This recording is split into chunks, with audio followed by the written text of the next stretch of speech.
watching Umami.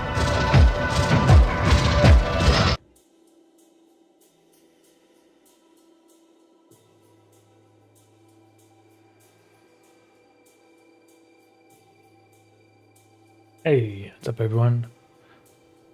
Let me just make sure music broke. Well, I don't know. I'm streaming directly to YouTube now, so there might be some issues. Before I was doing something else. The new NKVD. Hey man, thanks for that comment. That's kind of funny. Yeah, I mean, I'm streaming in the middle of the afternoon, so I don't really, in the middle of a work week too, I don't think there's going to be too many people here. But I'm just going to be working on this train for my next episode. And my next episode is halfway done. And I got the script written, and the voice actors are recording their lines. And I got someone else working on some shot for me. Actually, it's the same guy that did the Baby Blimp expansion, not the Baby Blimp. The Baby Blimp was done by Zadok, but this one's done, the expansion part was done by Ray Elemento. So now, as you can see, this train doesn't quite look like it's my style because it's too realistic. It's like too well done. It's like a 3D model. So what I'm going to be doing is drawing over it. I actually did this in Cinema 4D with the same colors and everything, and I thought maybe I could just use the model, but it's obviously too, for this particular shot, it doesn't look good because it doesn't fit in with my background. It doesn't look like I drew it, is what I'm trying to say.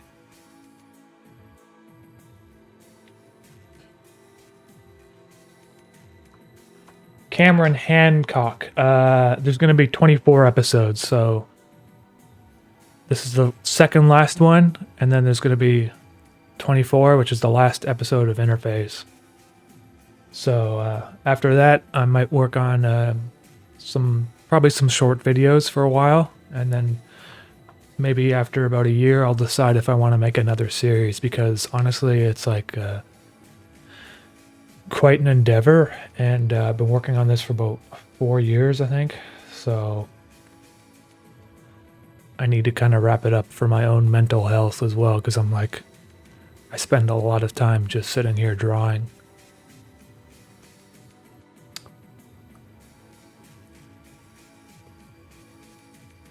How does one become a voice actor on YouTube? Well, the thing you need to do is make examples, demos, basically, of you voice acting. A lot of people ask me if they can provide their voice and stuff, but they don't have any demos, and it's like, I'm not gonna... You have to basically have plenty of demos. And keep in mind, a lot of animators are looking for different things. My personal preference is that my voice actors sound normal, almost like an actor for a film. But a lot of cartoon acting has this kind of like cartoony voice sort of thing, and it's not a bad thing. Like, it's like SpongeBob, for instance. He's very cartoony sounding, but I don't need to go that way, and I actually find it's quite difficult to find naturalistic sounding voice actors that have experience doing animation, because... Hold on, I gotta scale this down. This is way too big. 800 by 600. No, it has to be big because it... well, whatever. It scales down in my shot, so the resolution has to be larger than usual.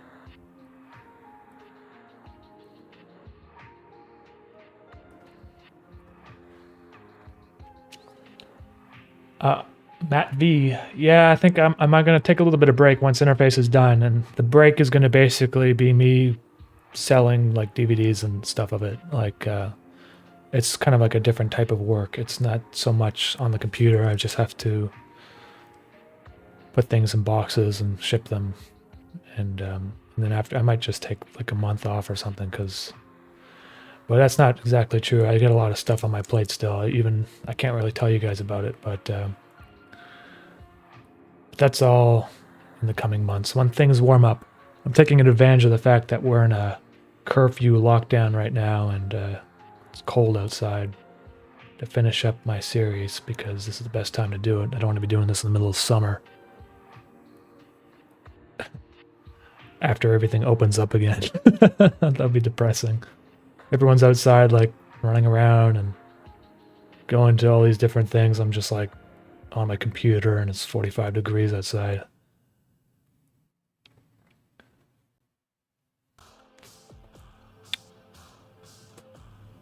Will there be an audio, an interface part 2 soundtrack? Definitely, there will be. And it might actually be, well, I'm going to put it on just like last time, a record and CDs. But the record actually, it might be a double record because there's so much music for inside part 2. I don't think it can all fit on one record.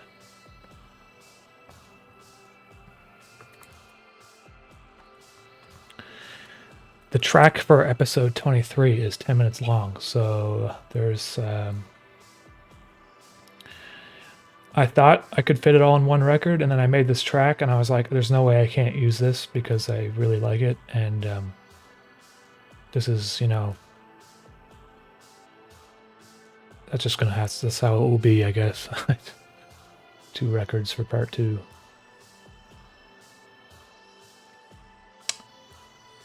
Jack 7M, I'm working on it right now. So hold your patience there. I need a mischief bird. Well, there's I think there's about 150 left, so they're slowly running out. But I think you still have lots of time if you want to get one. Rain Leinart or Leinart. There's some indoor vacay money. Hey, great work. Hey, thank you very much. I do appreciate that. That's very kind of you.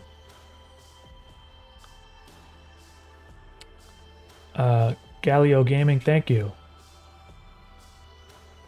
I refuse to pay for subscriptions to Adobe and their software. Yeah. I mean, if you can get away with it and you don't need the tools that come with Adobe, I would suggest everyone use something else like Affinity Designer, which is like a one-time fee. You don't have to pay a subscription, and it's very close to being as good as Photoshop, if not the same. The reason why I use Photoshop is because it integrates with After Effects and all the other programs I use. So, and it's got these tools, Toolbar Pro. And at this point, I don't want to change my workflow. I don't know if it'll screw things up. So, but yes, Adobe is quite expensive. But I use it pretty much every day, so I guess it's worth it. So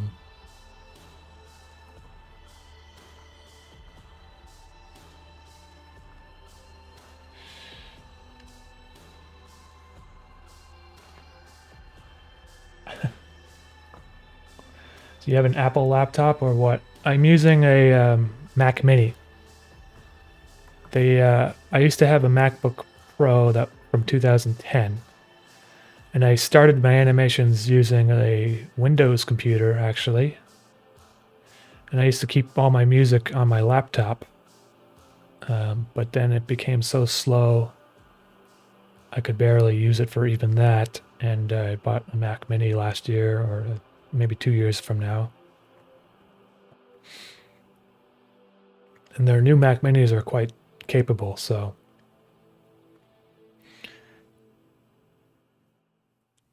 I think it's perfect for making music and doing low resolution animations like this. But if you're thinking of doing more like 3D stuff, it might be better to get a Windows computer because you don't, well, there's a lot more programs on Windows. Well, I don't really know, but anyway, at least with Cinema 4D, it uses mostly the CPU, not so much the GPU. I guess it doesn't really matter too much. Unless you're using some of those rendering plugins. I found your channel through another YouTuber, and I love interface, but I didn't expect was for you to become one of my favorite musical artists. Hey, Aiden, thank you very much for the comment. I do appreciate it a lot. Thank you. What inspired your art style and interface? Well, I've done art for a long time, but I will say that my friend showed me Pilot Red Sun's channel like 4 or 5 years ago, and I was very much inspired by the fact that he was able to make such engaging animations with a very kind of, I don't know, I wouldn't call it minimalist, but it's a very rudimentary, I guess. I don't really know how to say the right term. It's doesn't have to look like, you know, like a Disney movie, and it can still be good. That's what I'm trying to say, I guess. It can be look weird almost, look wrong in some degrees, and still enjoy it. Andy, love your work. How many episodes of Interface are left? Do you plan on editing together a master cut? And yes, so there's going to be 24 episodes. Once episode 24 is finished, I will be putting them all together and making a part 2 compilation for YouTube.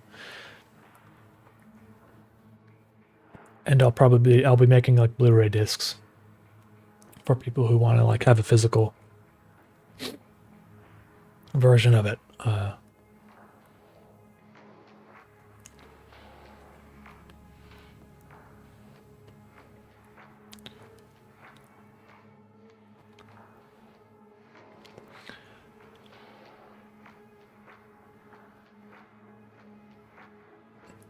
You know, I haven't actually read Dante's Inferno, but I was thinking of reading it soon.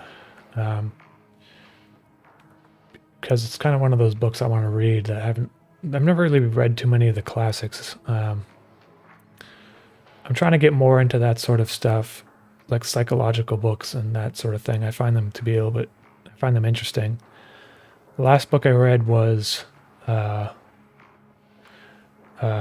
and His Symbols by Carl Jung and a bunch of his colleagues, and it basically talks about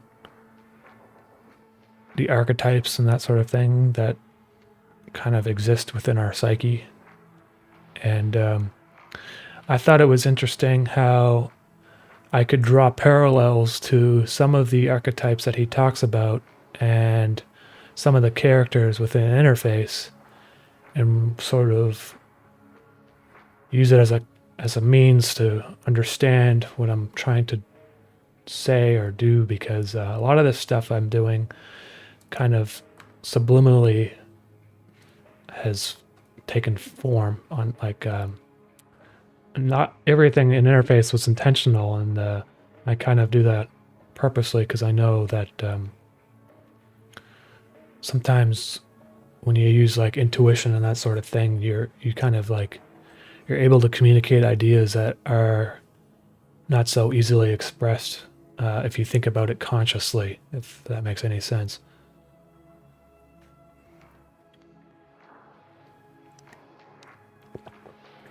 Jonathan Rice, hey, thank you very much. I appreciate that. Should I buy your poster of yours from Redbubble? Do they pay creators well? Some companies fund up artists. Basra? I would... so Redbubble, I think, is like slightly cheaper than Teespring. And I think they print on a slightly thinner type of paper. I'm currently working on a new service so that when you order my posters, they're going to be on nice thick paper. But I still need more time to do that. It's that's basically in the future.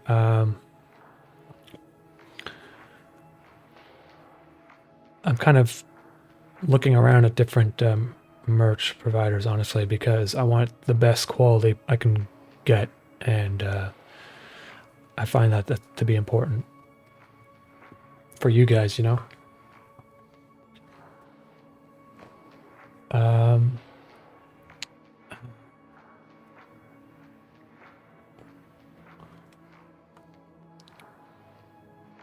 Interface on VHS might happen. I'm not going to say it will 100%. It's just that I don't exactly know how easy it is to get that kind of stuff made right now, so I think it will probably happen. Just, yeah, it might take a while.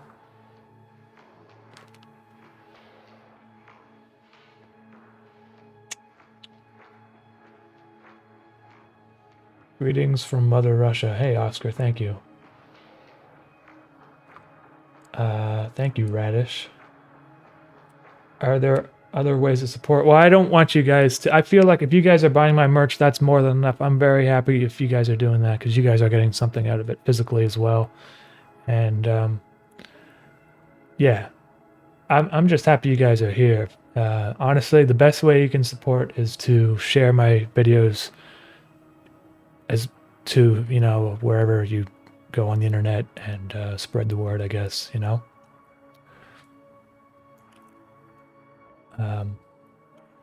What's going on here? The bump at the end of Dread Slammer is oh yeah, thanks, man. I was thinking of like trying to like up my branding game a little bit on the channel, because I found that like a lot of comments would be like, I don't know what this channel is, or like they would get me confused with another channel or something like that. So I thought, well, I don't really advertise my name, like Umami, that much. And that was for a few reasons. Basically trademark problems. But I actually did file a trademark so I can use my name without having to worry. Umami for animations. Because you have trademarks for different categories, right? And tons of them were already registered for the umami word, but for food. And now I have it for animations and videos, so I don't have to worry too much about that. So I'm starting to use umami a little bit more than I was just having it as my name.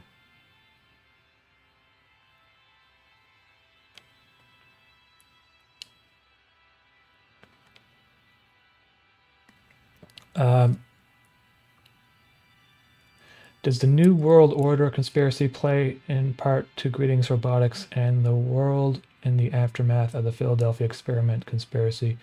Mr. Greetings feels like another Big Brother character as well. It's interesting that there is like aspects to that, yeah, for sure. I don't want to like explain it away though, because that will just take away from people's interpretations. But yes, Interface does have commentary on parts of what's going on within the world right now, but it's more of a ideological and psychological commentary than it is a political one. So that's basically all I'm going to say about that.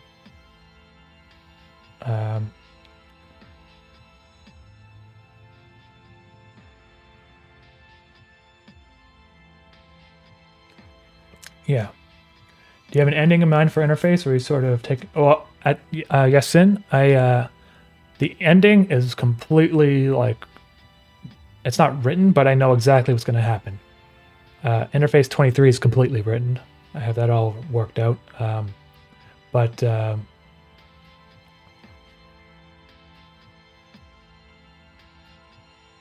you know, when I was working on previous episodes, I didn't know exactly what would happen at the end. But at this point, I do. I know exactly what's going to happen, and I'm really excited to show you what basically have it play out, because I think you guys are going to love it.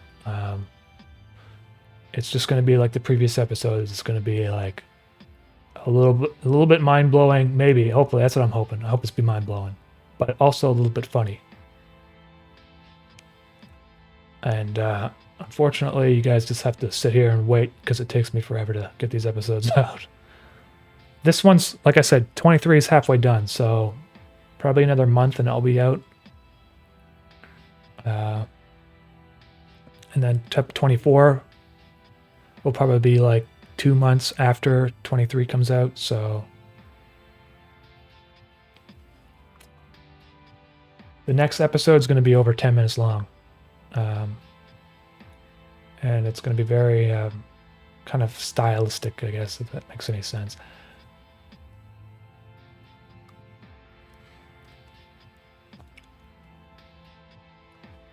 Hey, Craven, thanks.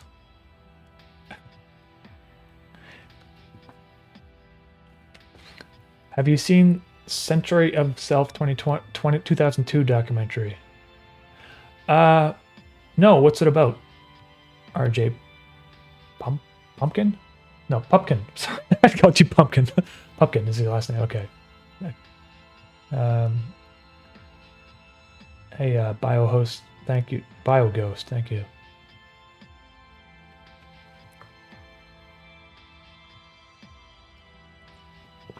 Actov, have you thought of changing your style for different projects or something else?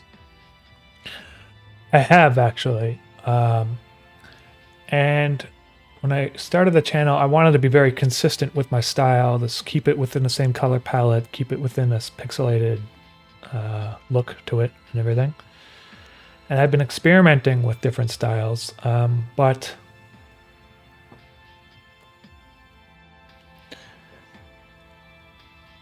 I don't know if I'm ready to try a different style yet. I have to experiment some more. And I don't really know if that's what I want to do at this point. So I say maybe. I did experiment a little bit with it, but honestly, the reason why I chose this pixelated low-resolution style is because it doesn't really use a lot of computer resources, and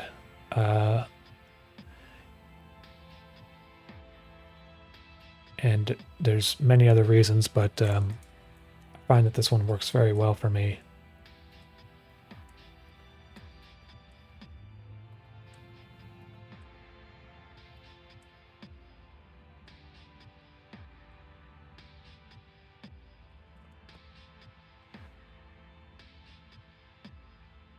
Why are you drawing on the train? Well, because this is a 3D rendering, and it looks too much like a 3D rendering. So I'm using the train to get my perspective, and once that's then I'll just color it in myself. It'll look more like a hand-drawn train, I guess.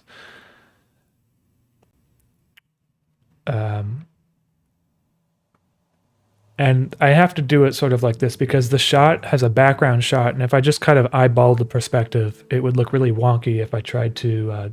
well, you'll see, actually, at the end of the live stream, if you stick around, what's going to happen.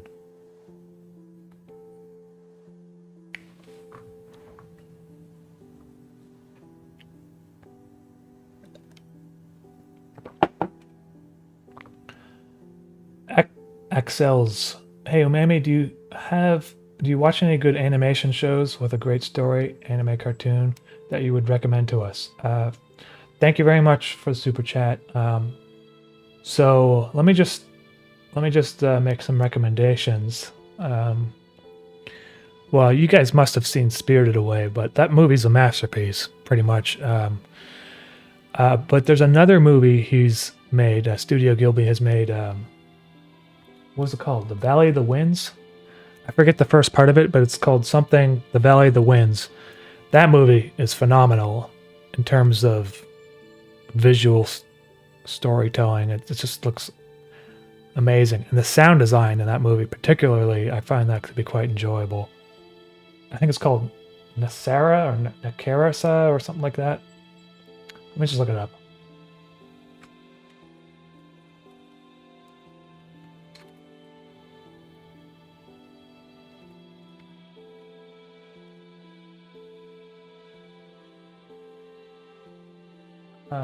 Here, I'll just copy and paste it.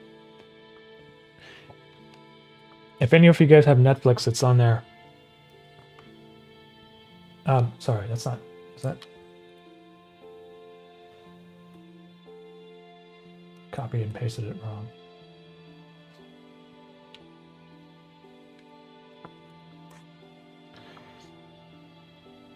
Yeah, that movie is, I've watched that twice. I mean, I'll probably watch it again sometime. There's another movie he made, the Howl's Moving Castle, which is really great, and there's one about a flying castle too. I forget what it's called. So those are my favorite Studio Ghibli movies. Honestly, though, I'm not really a huge fan of animation, which is kind of weird. I don't know really what it is, but his movies in particular, I enjoy them a lot.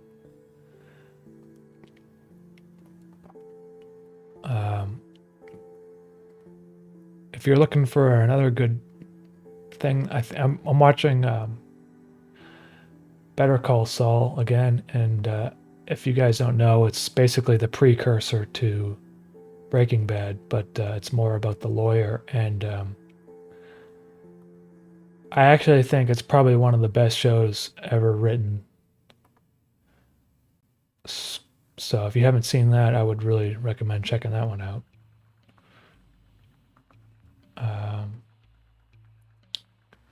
JD, can I be in the animation? Well, at this point, I mean, I got everything planned out. I don't really have any characters I need added, but I do appreciate the super chat. Thank you very much. And Scott Monk, thank you very much. I appreciate that. I always wondered if there is any specific reason why it takes place in Montreal. The only reason really is because I like to base my locations and ideas off of things that I know, and because I live in Montreal, I kind of have an idea of what I need to, what I think would look good. I mean, I've drawn locations that I haven't been before, like New York City and stuff, but it's pretty basic kind of background stuff. I think it's like it's important if you're ever going to make something creative that you draw from experiences that you've already lived or understand. It makes your whatever you're creating seem a little bit more legitimate, if that makes any sense. Chris Mofer, thank you. Have you seen Akira? Yeah, I have seen Akira, actually. Oh, yeah. So there's another... I mean, I've seen Ghost in the Shell, which is amazing. And I've seen Akira. Ghost in the Shell has some great moments. I just think sometimes there's too much dialogue. And I enjoyed Akira, but I think the animation for Akira far exceeds the dialogue and stuff. I didn't really like the characters in Akira or much of what they had to say, but the animation itself is amazing.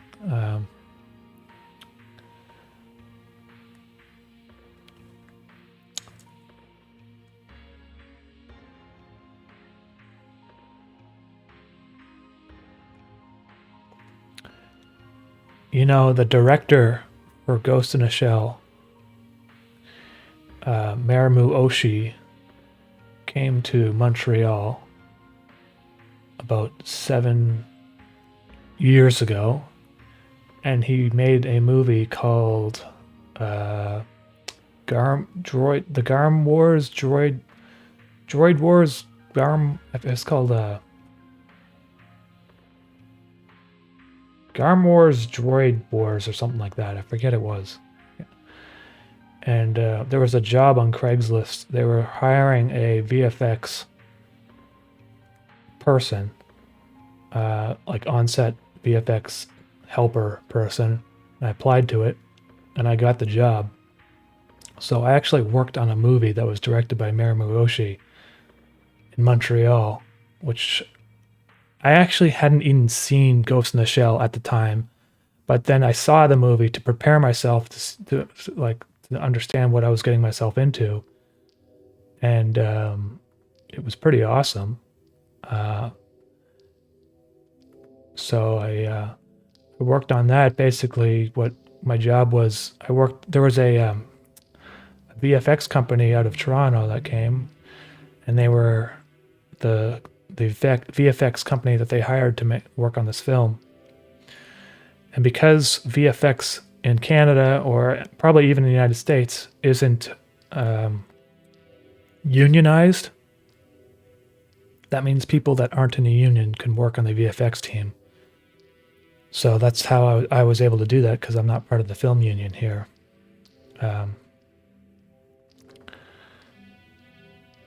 So that movie was all shot on green screen, basically, and I had to like put motion trackers on the green screen wall and on the talent and that sort of thing.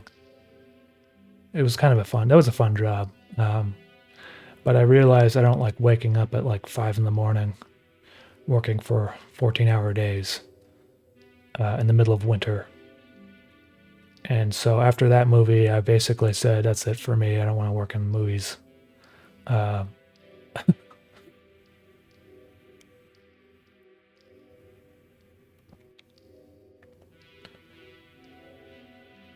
Have you applied your knowledge of Montreal to your series? Any Easter eggs? Not really.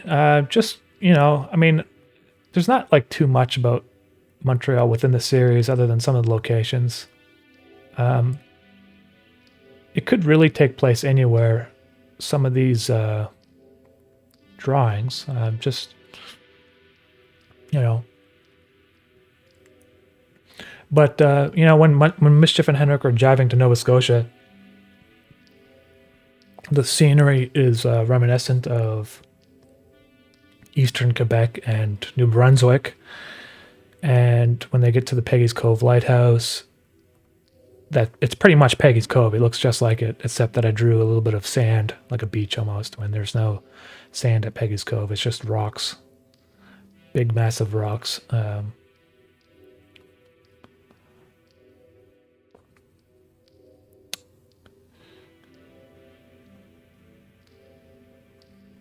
Anonymous, do you have any ghost stories to tell?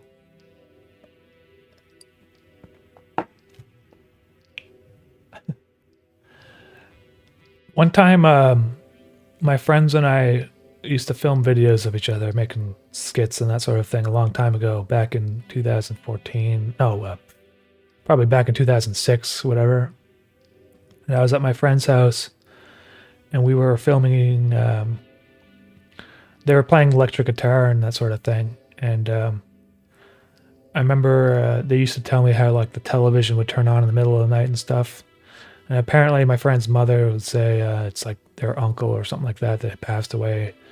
She like believed in ghosts and that sort of thing.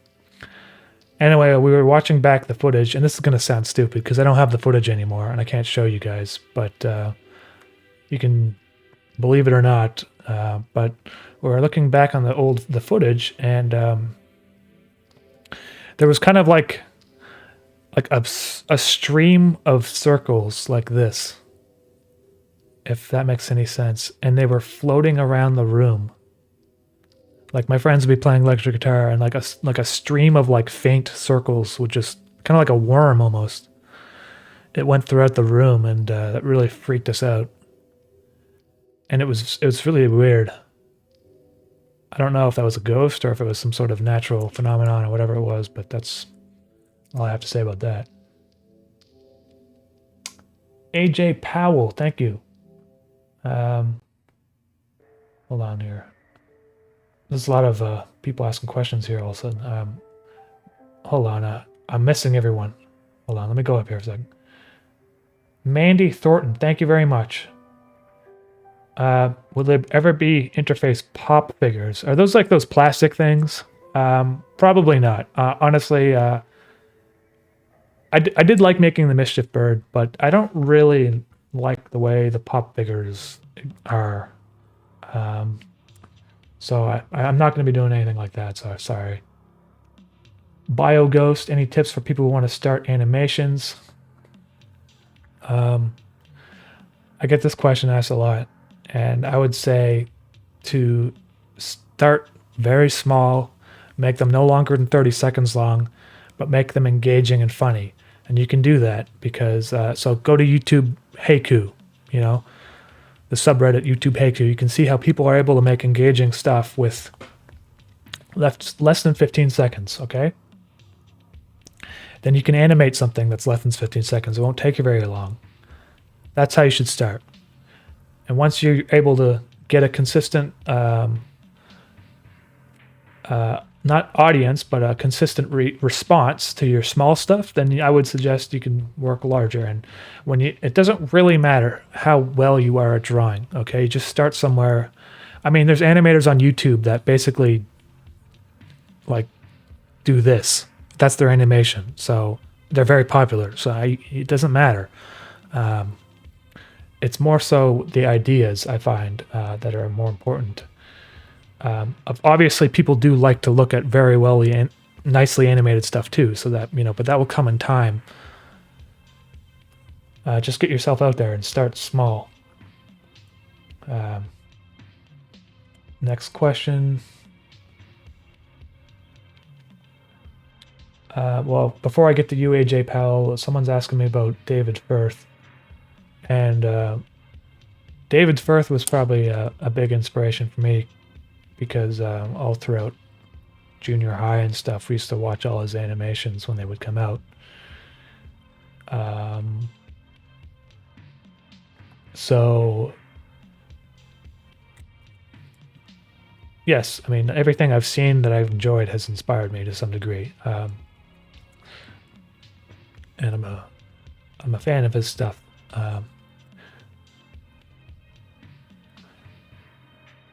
AJ Powell, love the show. What inspired you to make Mischief? Hold on.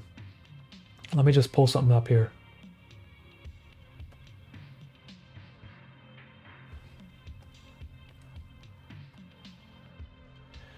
I might as well I always get asked this question. But I drew a comic back in 2009 because I thought maybe I wanted to get into making comics. This was after that movie, The Watchmen, came out, and I read the comic book, and I really liked the 9x9 grid aesthetic. So I drew a few comics, and this was one of them. And I don't really know where Mischief came from. He just sort of happened. I just sort of drew him. That's just sort of how it works. As you can notice here, Mischief loses his mustache halfway through the comic page. So that was an oversight on my part.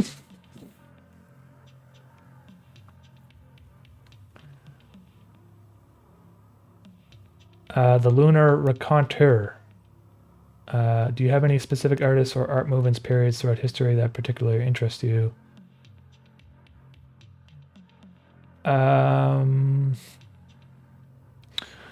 Well, I would say pretty much every painting that I feature in my interface series comes from a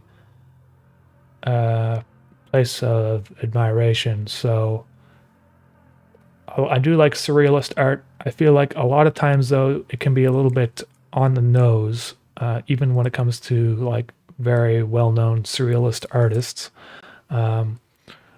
But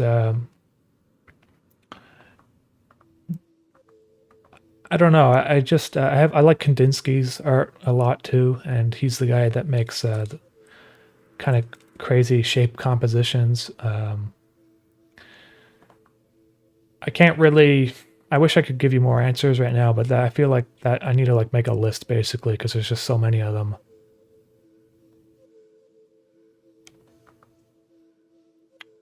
And Redo, thank you for the super chat. You guys are very generous. You don't have to do this, but will there ever be an interface adult swim show?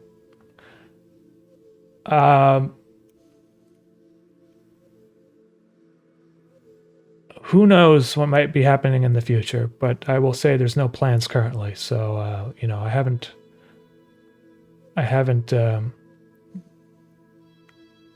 decided to do that. They said they were interested in more of those kind of short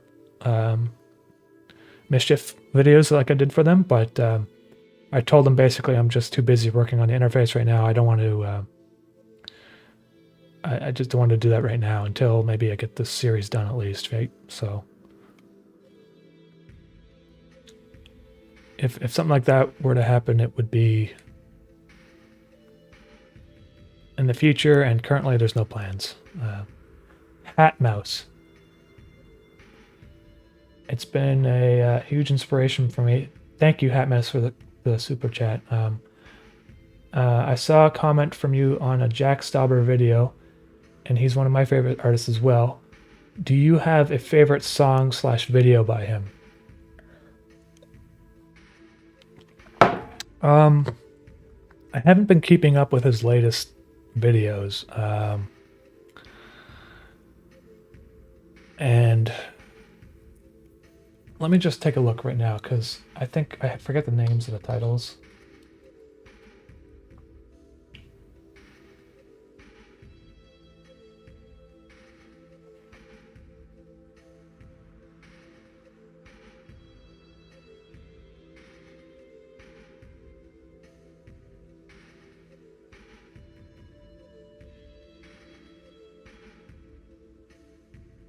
Yeah, I kind of like Trent the Baby for some reason. I don't know. I find him to be kind of funny. That was one of them, yeah. I mean, a lot of his stuff it's pretty enjoyable. His music is, you know, for what it is great, but it's not I don't really like pop music, so it's not for me, is what I'm trying to say. Or whatever. It's not really pop music. I guess you would classify it as like post-pop. I don't really know what it is. It would be something like that. Neo-pop or something. I wouldn't really call it pop music. But so I you know, I don't really listen to his music, so unfortunately I don't have an answer for you. The music that I listen to is kind of a lot like just slow down tempo stuff. I have a playlist that I made on Spotify. I don't know if I can share it. Let me see. I have a let me hear. If I right click on it, can I share? Share. Copy playlist to link. Let's see if this works. Yeah, so if anyone listens to Spotify, you can click on that link, or I have a playlist on my YouTube channel called Enjoyable Sounds 2, which I've used to add music to regularly, but since moved over to Spotify, so.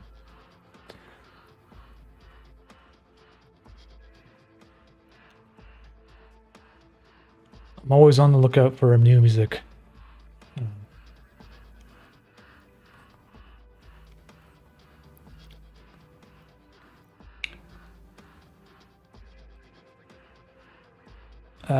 Can you elaborate on the religious elements in the series?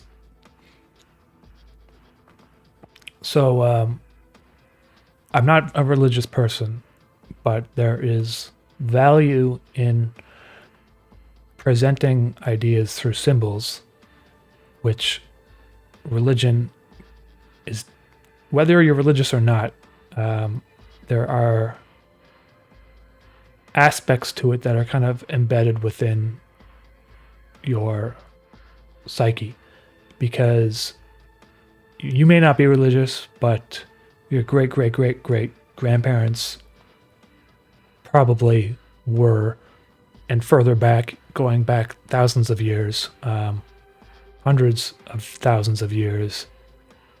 A lot of these symbols are kind of they evolved with us, just the way like we evolved to have appendages and our brains kind of evolved. And so I use these symbols as sort of kind of like the same way that Carl Jung would describe like an archetype or some sort of I'm not very good at describing this stuff, but the reason why I use that symbolism is to convey meaning in ways that you can't by just having it be described, I guess, if that makes makes any sense.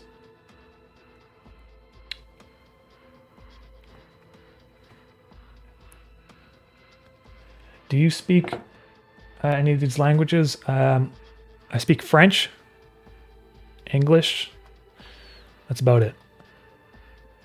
My mother, my family, on my mother's side speaks Hindi, and Carolina speaks Polish. So all I really know how to do is say Dzień dobry, and do widzenia, and niebieski. And it's about that, really. I went to Poland a couple years ago with Carolina, went to get gas at the gas station and stuff. And like, I'm not like a white guy, I'm kind of like tannish. So people would be like, and like rural Poland, they'd be kind of like suspicious of me a bit. But all I have to do is say, Dzień dobry. And then everyone got so, they had the big smiles. It would just be hilarious every time I would do someplace like that.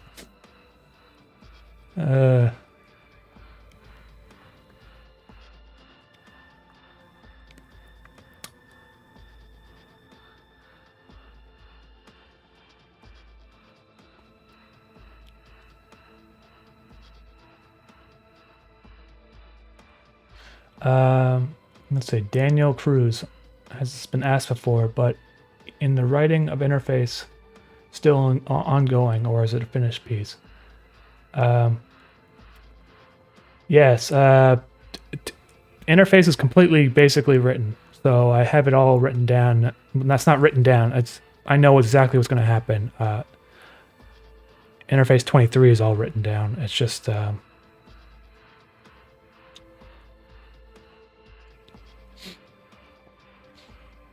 yeah, so it's like I've got it all figured out basically.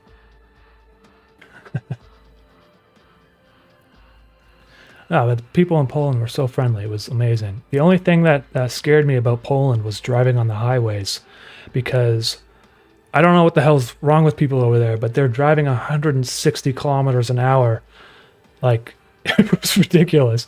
Like I had to keep pace, because if I was driving slower, I felt like I would be more of a danger.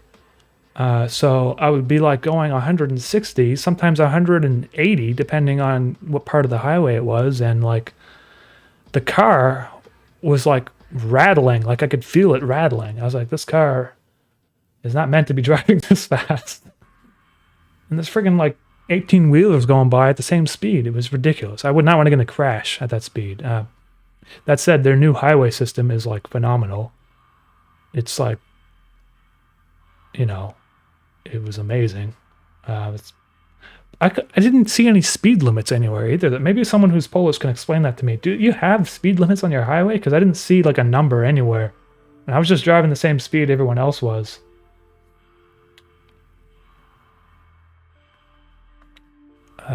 So anyway. Metallis.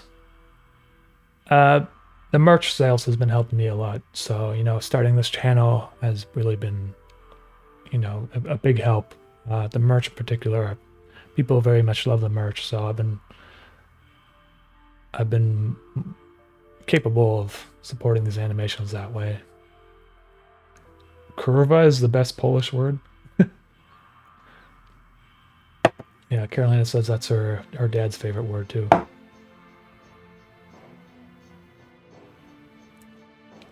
No, I haven't been to Germany. 200 is normal on the left side.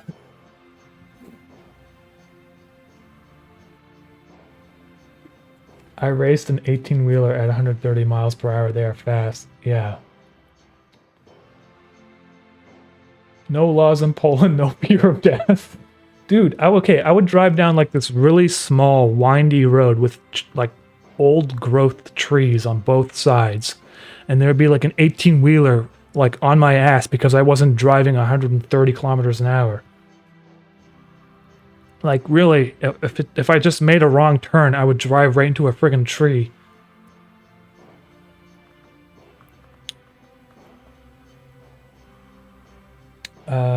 Hat Mouse, thank you for the support there. I appreciate that.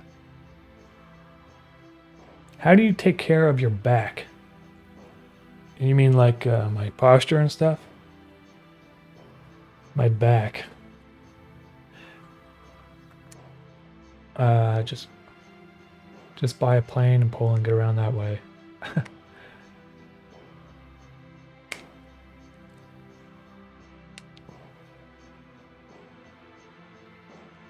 That's why everyone in Poland has dash cams. Well, next time I go to Poland, I'll make sure I get like a car that's not like... I think we rented like a really small Kia. It was kind of like a sporty Kia, but really like... I don't know if it was meant to be going that fast.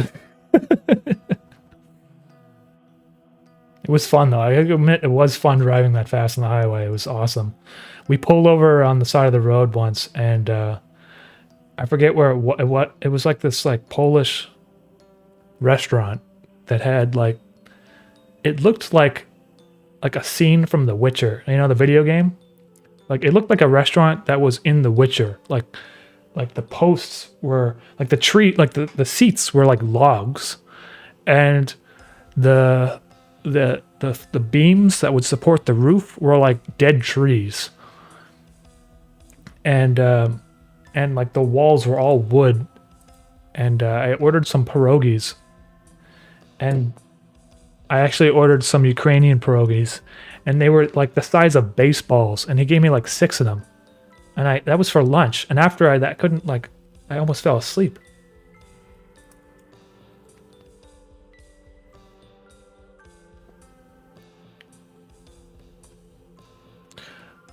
Will you ever collab with Israel Snake, Digilux Entertainment, or Rolo? I love those guys, but if I were to collaborate with them, it would be after I finish Interface. It's just working on this thing has been occupying so much of my time that I haven't really had an opportunity to do collaborations too much, apart from the few ones that I already have done with the Minute Hour and such.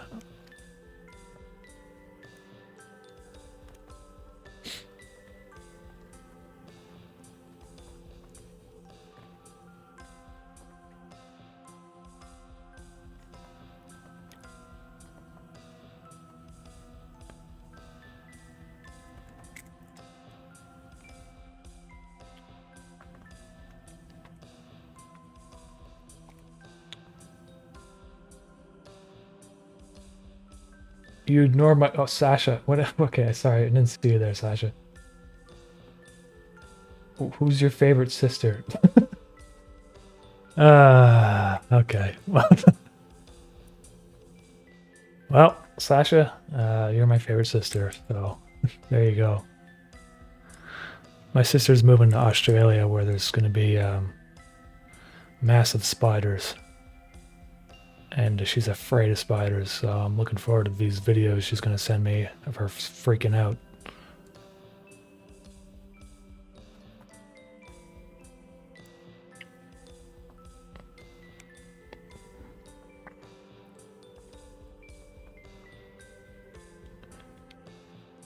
Are you using a mouse or digital pencil? I'm using a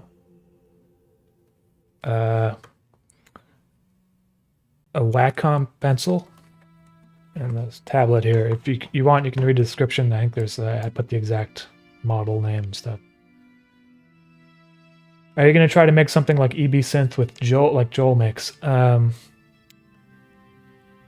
I'm not gonna try to do that. That's his style he developed. I got my own, and I really think it's awesome. But I'm not going to. I don't want to try a new technique right now. I kind of like the way I've developed my own style, and I might try it for fun one day. But honestly, I'd have to like set up the camera in this room, and it's just, you know, it's actually a lot of work too. He did a lot of trial and error to get that to look right. And I watched this tutorial video, and yeah, it's like he's drawing over a couple keyframes, but like he said, it's still a ton of work. Like you have to, it screws up. You don't really have control over how well it works. And the thing I like about that guy is if you look at all his videos, even his non like animated ones, he clearly has a really strong understanding of filmmaking. Like it's the shots are always in focus. They're always lit very well, and it's almost like he's definitely on another level when it comes to being able to make funny shorts, because he's got a really good sense of direction, style, and composition, and that sort of thing too. Yeah. So he's doing great.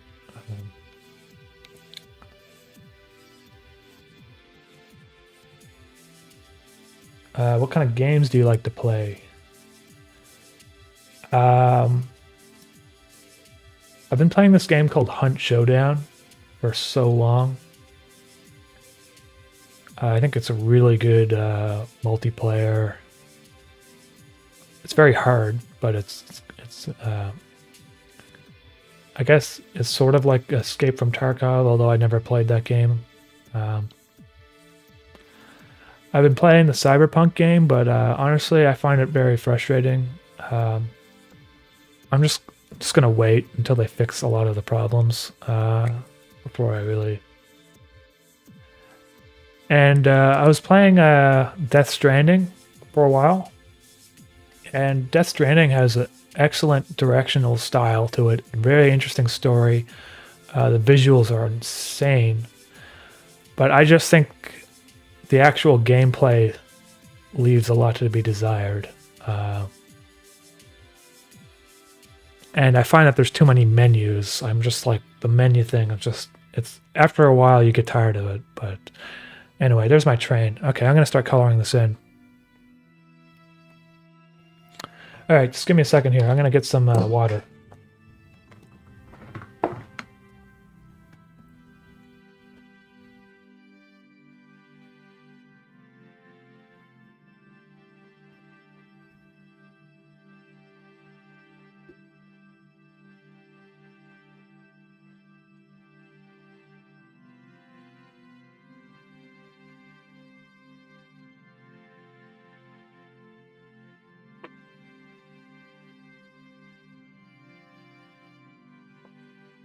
Have you seen Drew Langlois stuff on YouTube? Yeah, I've definitely seen his stuff too, because of the Minute Hour, they collaborate.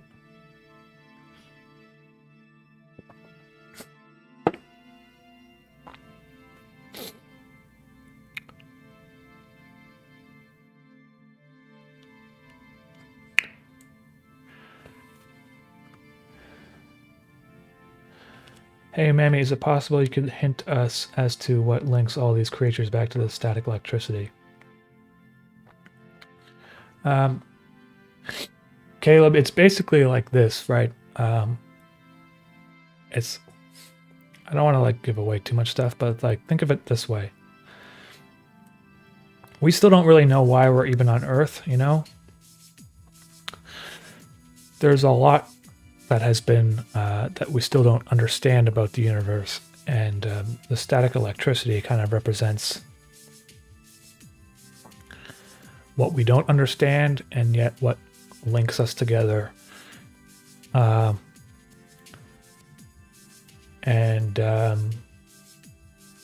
creatures are linked together in the same way that humans are kind of linked together in the life force. I actually, honestly, I don't really want to explain it too much because I think that's mostly up to interpretation. So,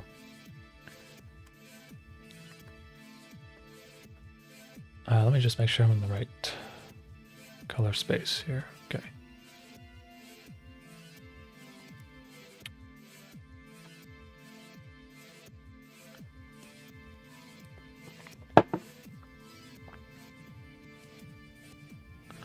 So already this train is looking a little bit more interesting than the one that was down here.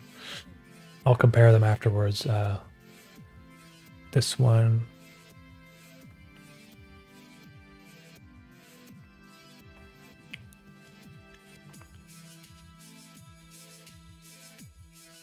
Probably, let's see, I'll put the...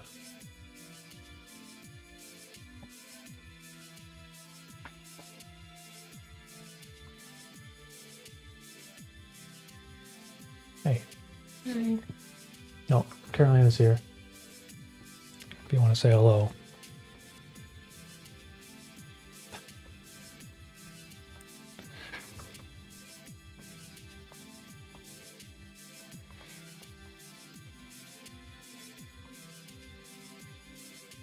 Hi.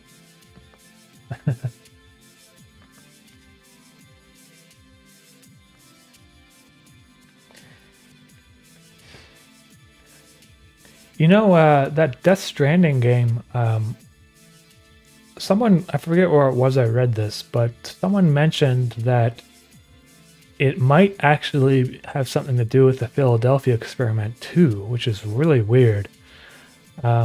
Because if you look at the logo for Bridges, it starts just south of New York City, kind of around where Philadelphia is.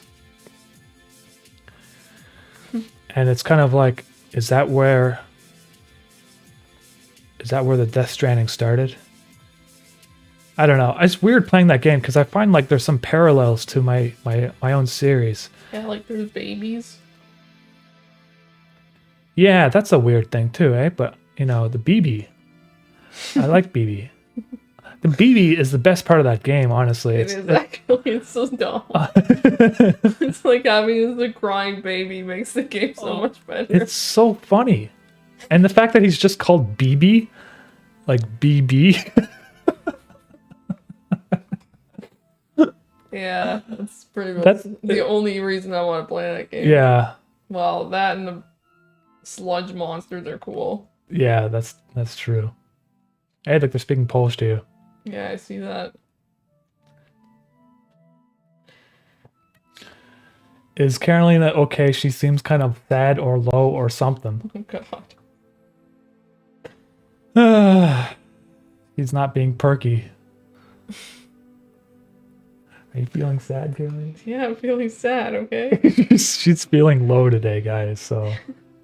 She can't always be her perky self. I can't always come in here and scream at Justin. Yeah. I want my BB.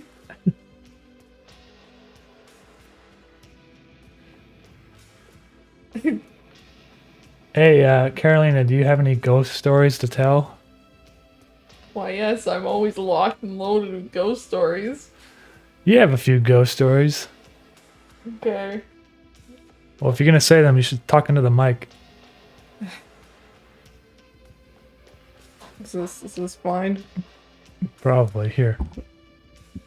Okay, so I used to have a friend in Niagara Falls that lived in a house that was about like maybe 100 or more years old with an unrenovated basement.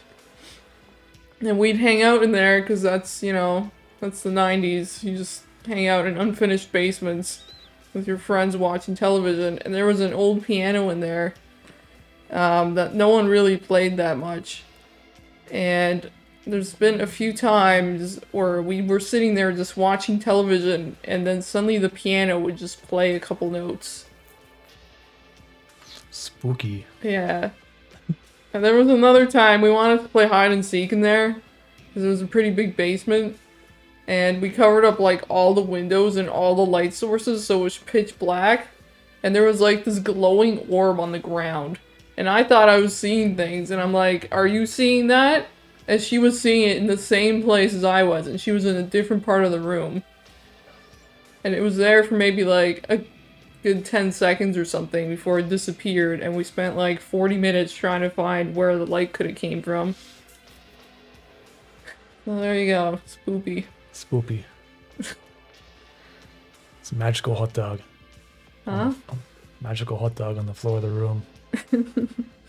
Hey man, when the dog freaks out, then you know you're not going crazy.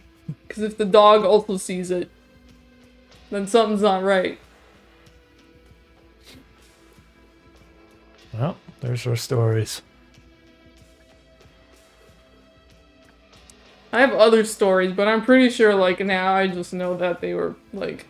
There's times I should... You know those, like, bathroom ceiling vent things in apartment buildings? All the ones in the building I lived in were, like, connected between units.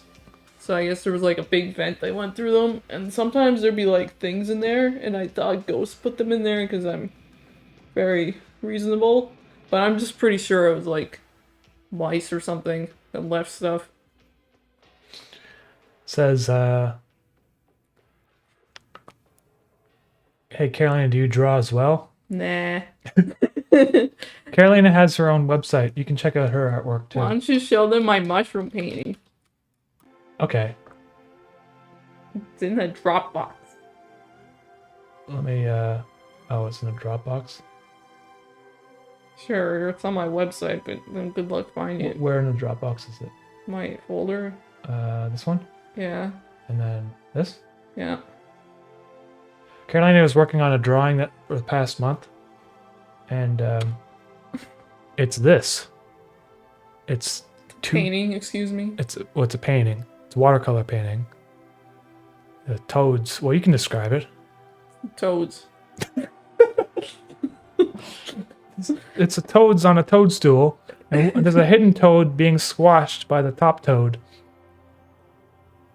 I don't want to talk. She's selling prints of that. If you guys want to buy one, it's on artcarolina.com.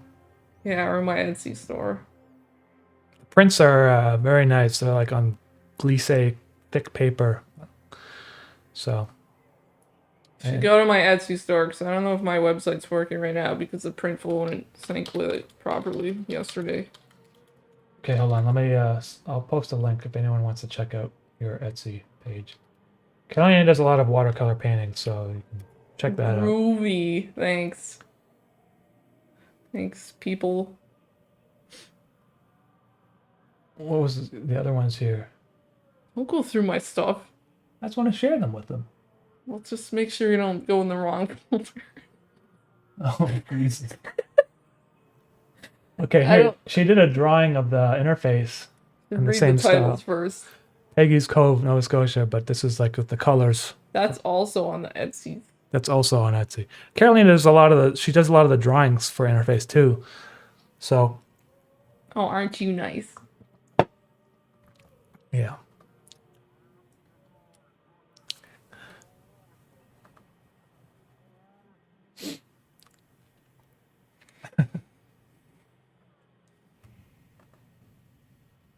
So who got fucked in the head first, Justin or Carolina? So, I mean... Who's the weirder person? It's probably me, right? How the fuck are you weird? Oh, God. Alright, I guess you're the weirder person. Dude, you're like falling behind me all the time. Yeah, Carolina is the weird one.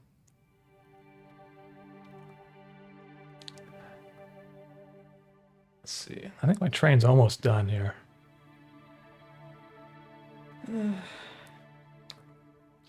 Face feels like it's splitting in half.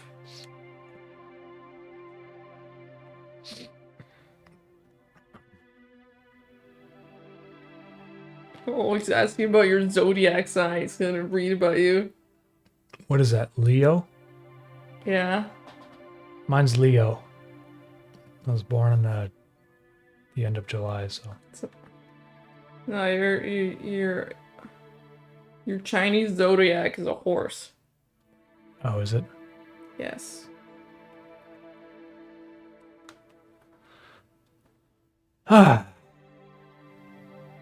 This actually probably shouldn't be green. Maybe I should make that black. 10-inch mushroom, eh? That's cool. Yeah, that's better. Did you eat it?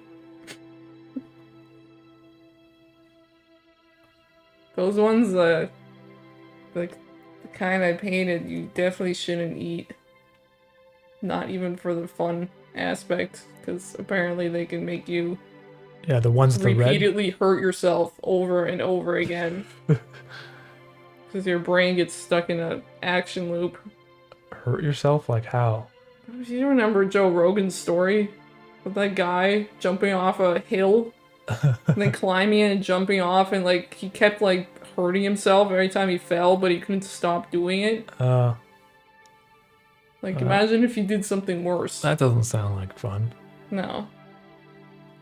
You can eat them once, yeah, then you might not have a second chance.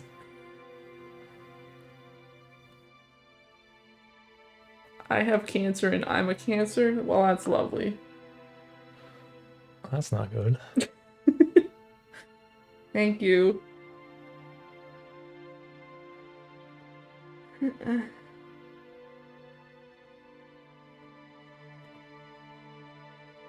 Okay, I think my train is pretty much drawn here.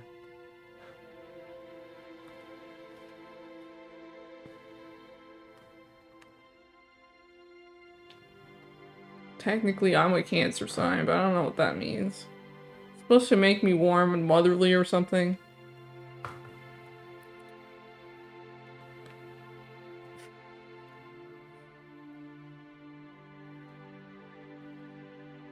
Okay, so here's what it looked like before. And here's what it looks like now. So it looks better. Yeah, it looks so much better, right? This doesn't look right at all. This looks like poop. Really thin black lines, no good. Yeah, Justin, your work looks like poop. So this looks better. So I'm going to save this. That's why I did all that drawing over it and stuff. It makes it look right. So I go into After Effects here, take my train shot,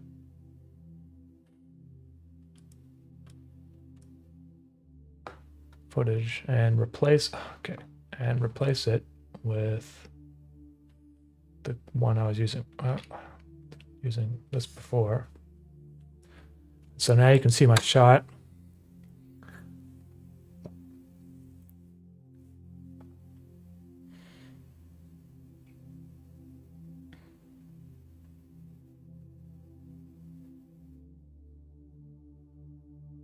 Cool, eh? But there's many things I still have yet to do. For instance, the train would cast a shadow on the ground right here. So I'm going to make a shadow there. And also, I don't know if like steam comes out of this part of the train because it's like the last carriage. There's no steam at this point. But there might be like leftover steam from like the engine, so I don't know if that's going to be a good idea to have like some steam down here and stuff. I'll figure that one out later. But up in the sky, there's going to be some clouds too to break it up. And this is going to have a clock on the clock face. And I see here at full resolution, it looks kind of like I could put more detail there. So I'm going to do that too.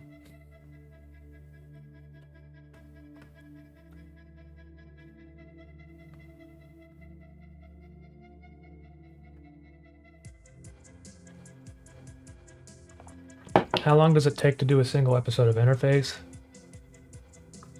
Usually about a month or 2 months. This one is going to take me about this has been taking me 2 months. The music that I made for this episode took me probably a month and a half, so...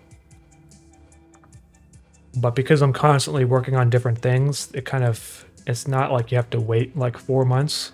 It all kind of comes out on average every 2 months, I guess.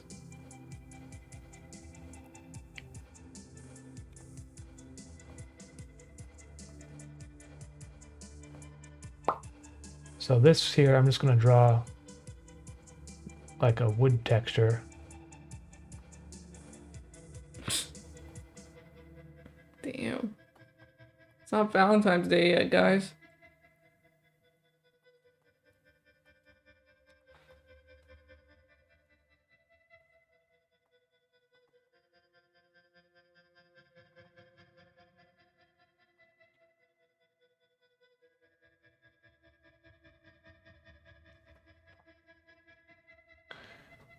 And down here too, I'll probably put a wood texture.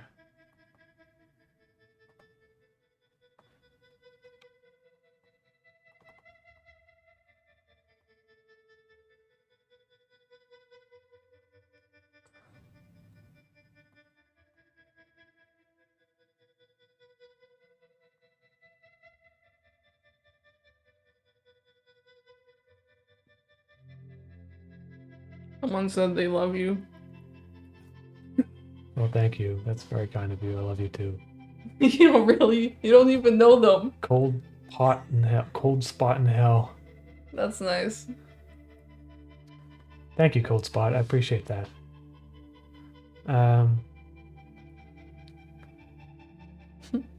Hat Mouse, thank you.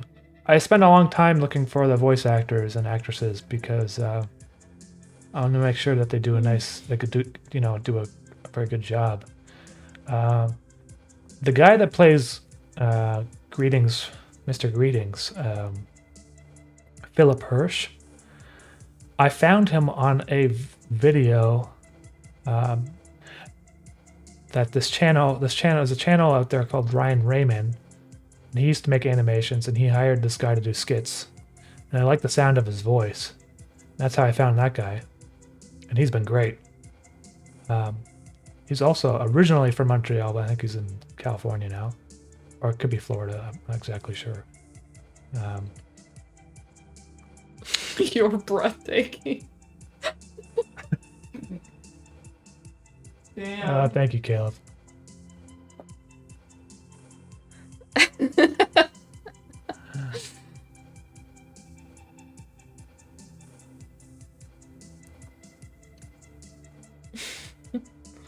Jessica, yeah, I mean, I start a lot of things and don't finish them too, but the basically the idea though is to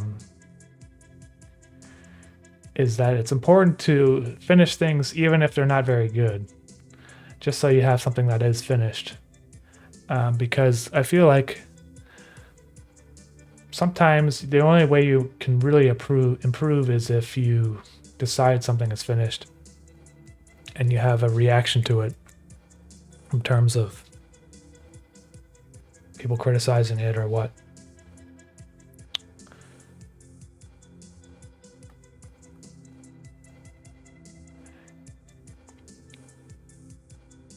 And that's why I always tell people to start small too, because then it's much easier to finish something if it's like it's a smaller, I don't know if that looks good. If it's a smaller in size.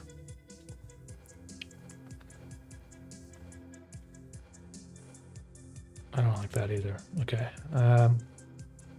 Let's see. I think now there's more detail there. If I go back to my After Effects, that looks better. See? Much better.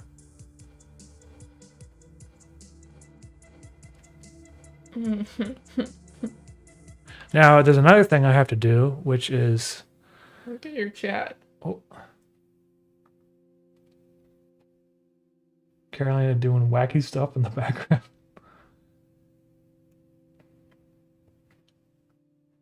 Thank you, Jessica. Hey, look, Philip's in the chat with us. Hey, everyone, you want to talk to Mr. Greetings? He's right here, Philip Hirsch. Going to do your voice for you today. Thanks again for the shout out. Hey, there he is.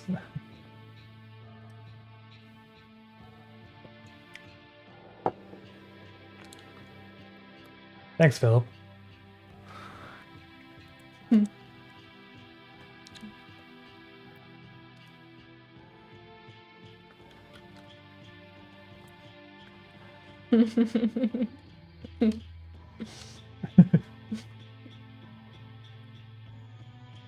Yay.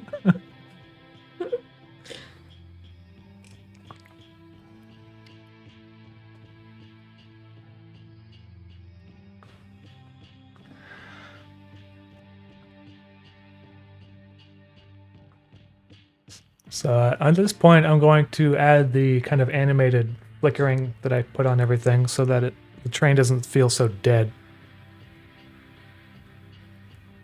And that should just be basically like the highlights will just shimmer a little bit.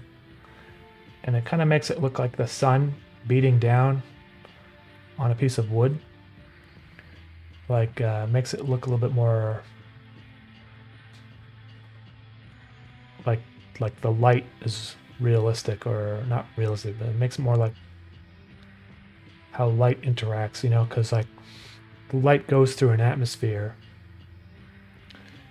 and it kind of shimmers a little bit, even if it's... And also, I mean, there's clouds in the sky too, so sometimes the lighting would change slightly. And just by doing stuff like this, it helps make things look a little bit more alive.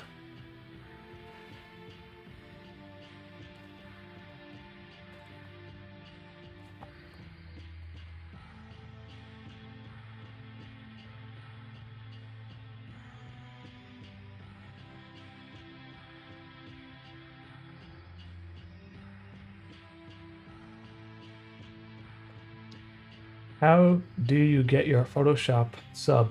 Because I don't have enough money to pay 100 quid per year for it. Oh, yeah, I mean, it's expensive if you're starting out, especially if you don't have the money for it. So like I was saying, try, if you don't need to use the tools like the toolbar and animation stuff, I mean, if you're looking to get into animation, Blender is a free program. It's got the grease pencil tool, and it's probably better than my technique, honestly, if you know how to use it. Okay? If you're looking to just draw, there's Affinity Designer or what's the other one called? It's Affinity Designer, right? That's what it's called? Yeah. And it's like a one-time fee of like $40 or whatever it is. It's not a subscription, and it's almost just as good as Photoshop. It's probably might even be better at certain things than Photoshop. So that's what I would recommend. If you can't afford Photoshop, there's alternatives out there that are much cheaper.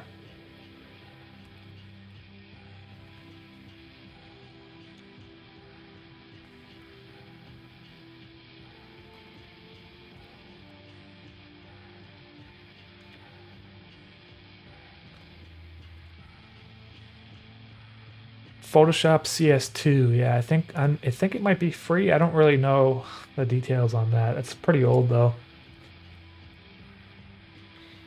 Yeah, I don't know. It's not really necessary to use this because really you just need a program that can draw and handles making animation frames, which is like, there's at least probably 5 or 6 different options you can pick besides the most expensive one. Krita, I think. Someone bought a print for me. Just bought one of Carolina's mushrooms prints. Thank you. As an anniversary present. Hey, well, happy anniversary, Parker. And thank you very much for that. I think you're going to love the print. Carolina does the scans of the print at such a high resolution that it's like when they get printed out, it pretty much looks like the original painting. And if you actually get them like a larger size, the prints are amazing quality. That's what I'm trying to say. So I think you'll be very happy with that.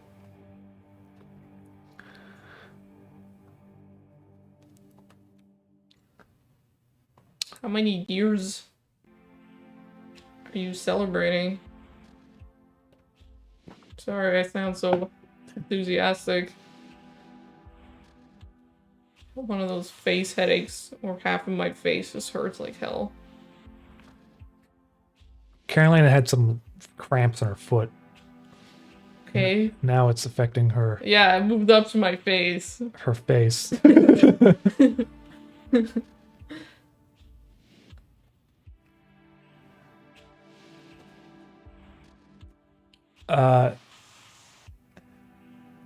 You know, I forget what the software name is, but Studio Gilby has their own software for animation, and they released it for free. Yeah, Photoshop is just Justin's horrible way of working. I honestly probably should change eventually. I just haven't. I don't want like He's just an old man set in his ways. Yeah. I don't want to change my process halfway through the series. That's the issue, right? Are you Brazilian? Yes, you look Brazilian this month. I'm not Brazilian, sorry. Man, he's got a gradient of races he goes through when his hair grows out and his beard is thick or thin. He's been from Jordan, Georgia, Libya, India, Pakistan, Brazil, Cuba. You're from everywhere. Iran. Iran. If you go to a convenience store, like half the time the people are like, "You're Iranian, aren't you?" Like, yes, give me discount. Just abuse it. I get Polish perks. Someone senses I'm Polish, I automatically get free stuff. Yeah, we went to the Louvre in Poland for a couple days. No, in Paris for a couple days. On our way over to visit grandparents and stuff. And there was a Polish person there. I thought it was funny how she just automatically started speaking Polish to you. I don't remember this. Remember the woman had like problems with her locker? Dude, I forget. That's a pretty low tier memory for me. My peak like Polish performance is having such Polish rep at the farmer's market. I can go in there and get free waffles every time. But I think that Carolina identifies with being grug. Yeah, more than accurate. And more like grug than anything else, really. Grug traits. I want meat. Grug smash. Smash people. Very sophisticated human. Deep down, we're all grug. On the inside, we're a little bit of monk. Monkey? I must return to monkey. Monkey. I am monkey. We're all monkey. At the end of the day.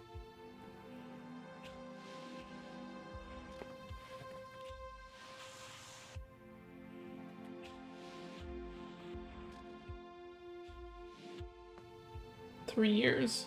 Oh, okay, there we go. It's like, where's the answer to my question? What the hell is grug? Don't you guys know what the grug meme is? You know, like the caveman?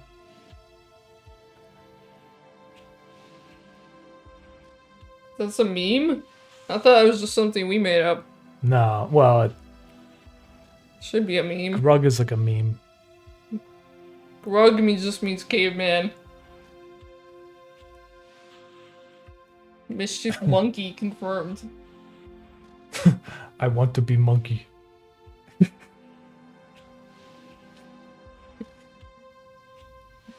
I mean, don't you guys miss the days when you would just hang around in trees, throw feces at each other, and poke cheetahs in the back and run away and laugh because it's hilarious? Like those gibbon monkeys. Dubungus.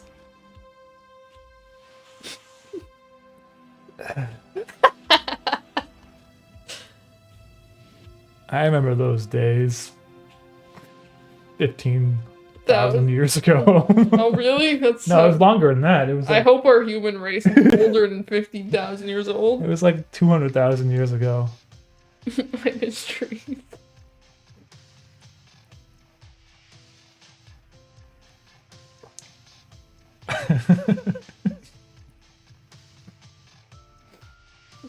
Me and the boys throwing rocks at big rocks. Yeah.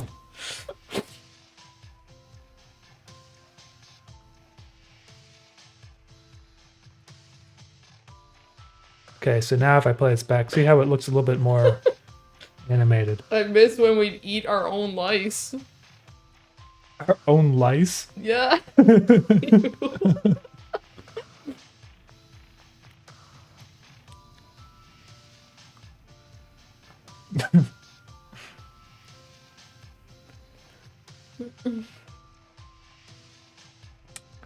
Have you seen a YouTube video called Whose Toes Are Those? I haven't, sorry. Oh, this brush. How do I get rid of this? Go away, brush. You just click. Here? Yeah, just click somewhere. It's not going away. What's going on? You open the brush panel with your pen, and now it's just part of your life. No! I thought you would go away. Like, I might have to restart Photoshop. Yeah, I think you...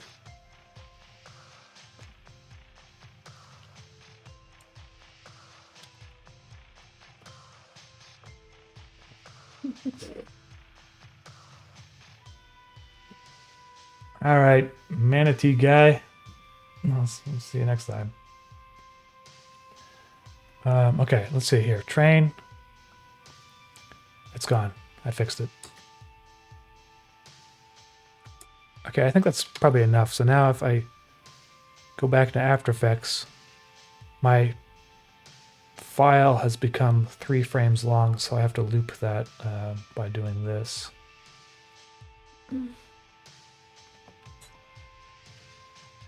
Oh, I screwed up. Let me just put a new...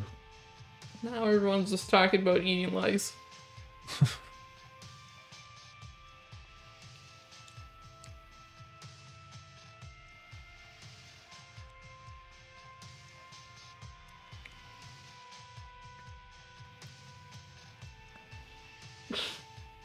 Okay, so there's that. Now I have to copy and paste the motion. And do this.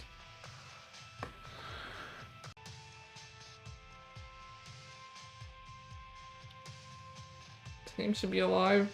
No data. Oh, it's working. You guys still there? I think it's working. It says live. Okay. I think I lost connection for a bit there. See how this looks so much nicer now? Choo-choo. But actually, I screwed up because I didn't copy the scale data. Bat.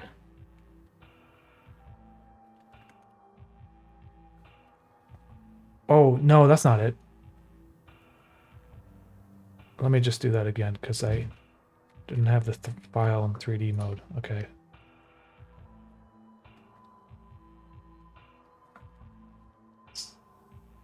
There we go.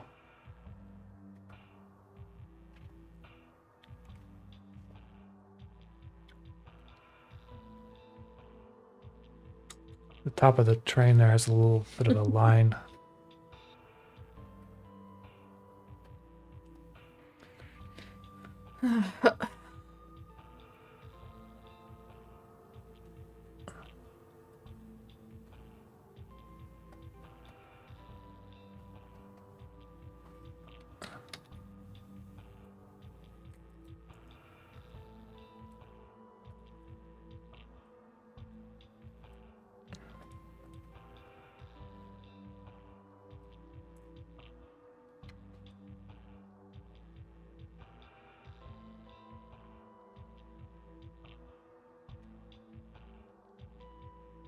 Okay.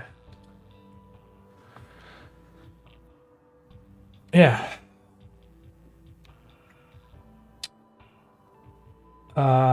So it might be released by the end of the month. I work on it every day. It should be released by then because I still have to animate it and like 50% of it and then still do the sound design.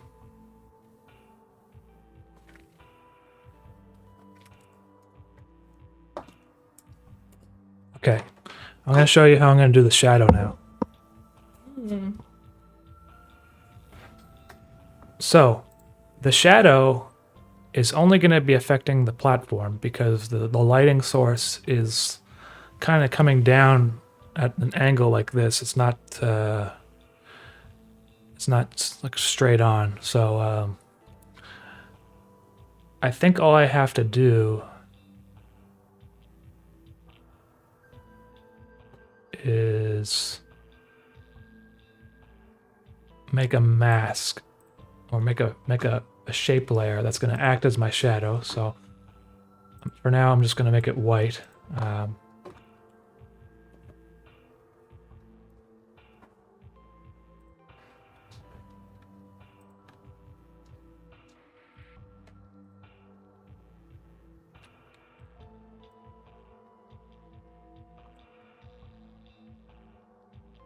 Now, here's another thing.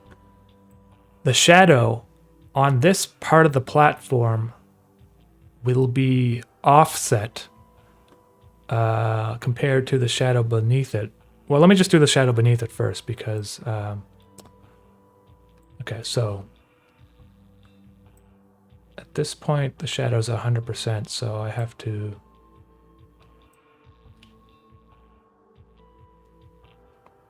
do this... and this.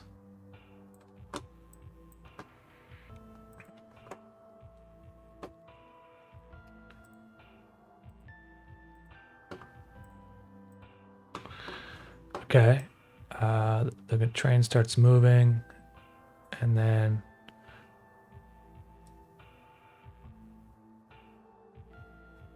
at this point the shadow is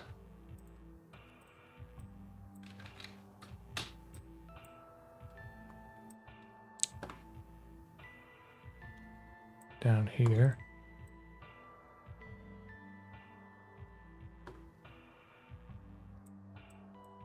And there's a speed ramp, so this one should be like that, and this one should be linear.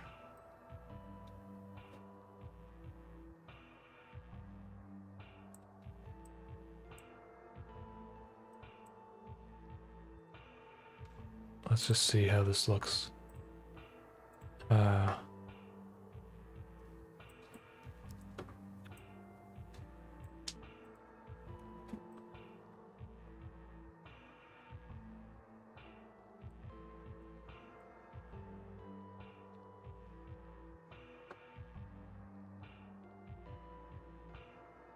For some reason it's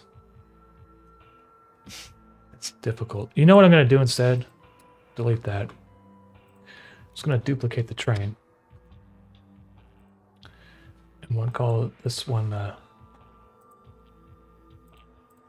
train shadow. Except that this version of the train is going to be down here.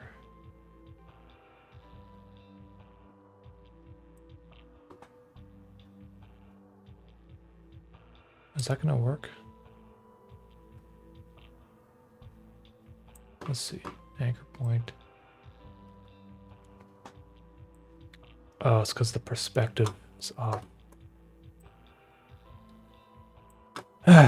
This is not so simple, is it? Why does everyone keep saying drip? What does that mean?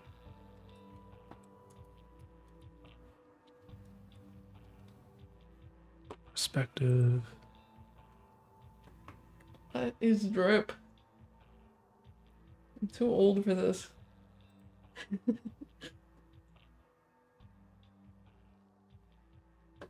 I just found your claustrophobia playlist.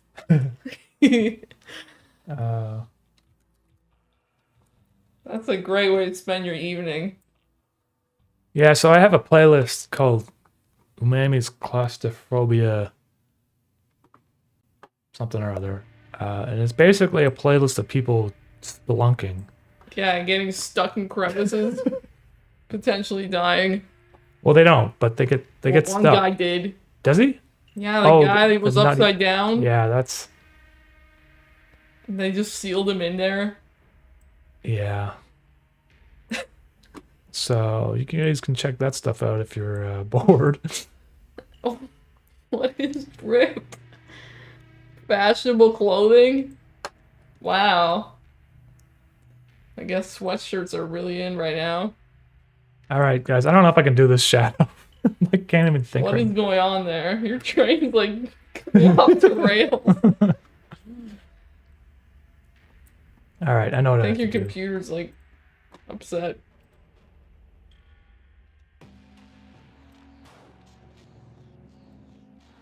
My computer's upset. It's okay, computer. Everything will be fine. Okay, I'm gonna copy and paste. You're not old enough for the I'm too old excuse. Shh. Now, if I set the anchor point. Yeah, that's exactly why we watch those videos. I would never want to get stuck in a cave. Never doing splunking. Okay? I'm pretty open-minded, but there's some things I just don't need to experience. And getting stuck in a crevice is not one.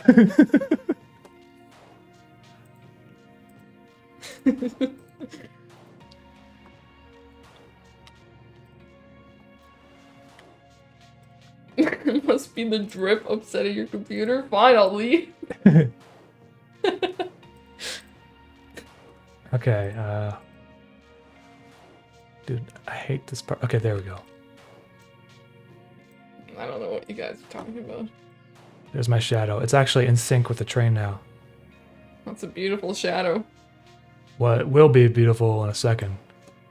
I have to... There we go. Magic the Gathering artist. I actually know some guy that does that kind of artwork. I mean, I could do anything really, but it's a matter of that company giving me a contract to do that kind of work. Okay, so this is my shadow map. Matte. I mean, put this down here. Duplicate the background.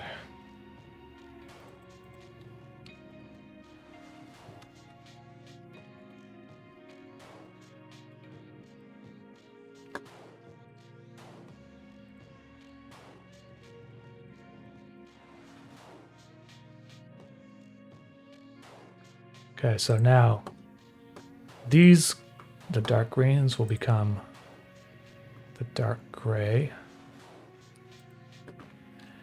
And these colors will become...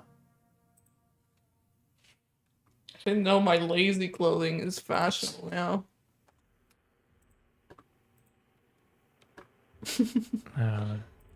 Use the track matte tool here.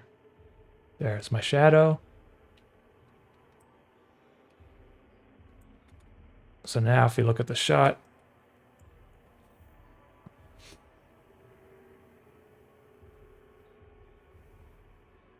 it's got a shadow there. I'll have to adjust it a bit because it doesn't. It looks like it probably should be like more like a curved shadow. Something. I don't really know what it's supposed to look like. You guys have to pick between Umami or Game Stonk. How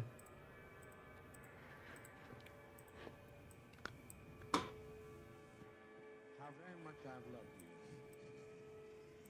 How very much I've tried my best to give you a good life.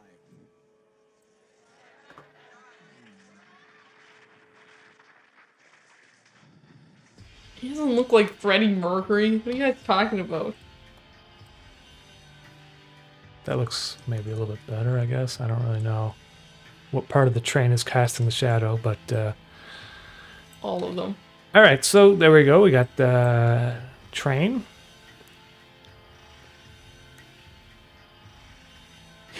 Polar Express.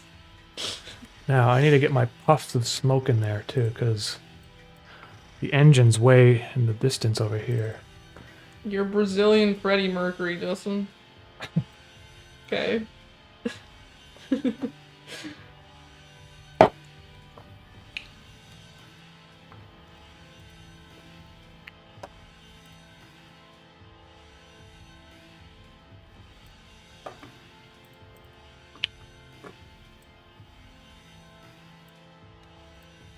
This is my puff of smoke. Smoky. Oh, I love those. I like your smoke. In my puff. So I have to put it back here.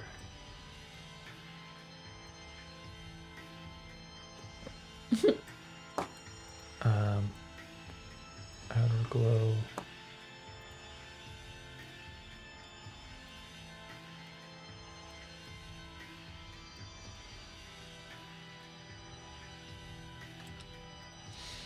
Do you want anything to drink? If you're making some tea, I'll have some. I can make tea. Okay. Drip engine. There. There's my puff, right? Now I have to animate the puff. Probably oh, no. I want to go look up what drip means to make sure you guys aren't being disgusting. The drip is just the water. Yeah, but why are they calling me a drip? All right. Puff starts here, and then it ends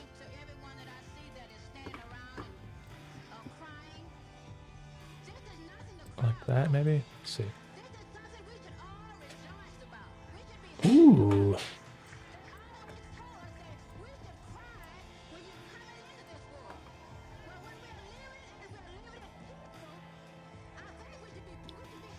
Like that puff of smoke.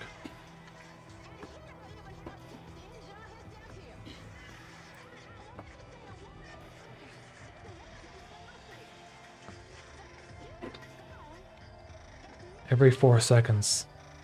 That's how often, or is it every 2 seconds? I forget. Depends. The train's just starting up. It might be every 2 seconds.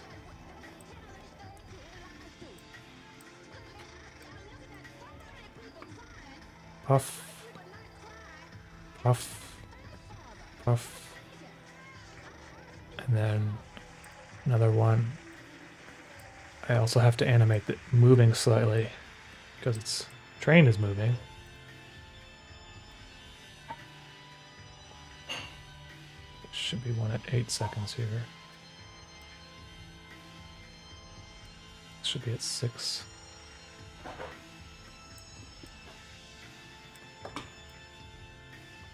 Okay.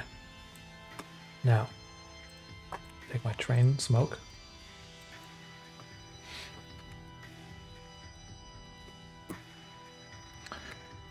And apply the same animation that I did to the train or to the smoke. Make sure it's 3D. And there we go. And now all I have to do is use the anchor point to make sure it lines up right.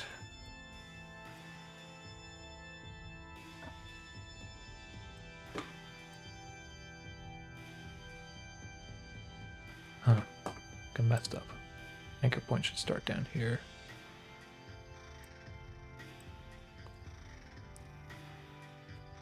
Yeah, just like that. Now, buff 1. Ah, there's something wrong here. Maybe I'll just increase train smoke composition size to make it 2000. Where's my puff smoke? Oh, it's over there. Okay. I don't know what's going on anymore. Where's my smoke? There it is. Okay.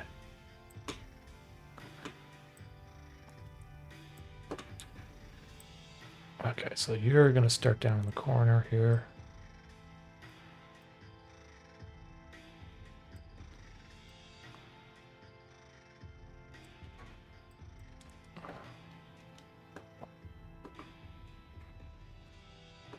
Maybe I'll have it start a little bit more. Okay, so now it should look right.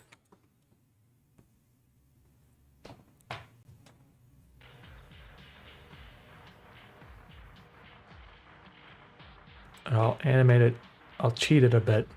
Have the anchor port start here, and at this point the third one will be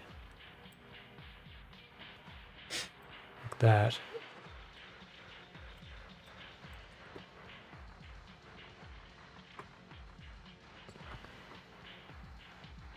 Okay.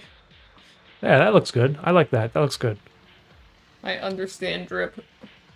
Oh, hello. Didn't expect to see you today. Aesthetic Capybara. Thank you very much. Is the train a 3D model? No, it was, but then I drew it, so it's not 3D anymore. Just a 2D image. That's kind of moving and scaling down at the same time.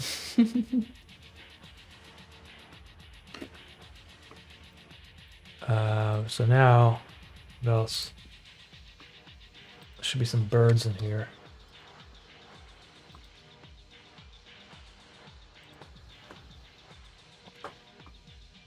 No, not those birds.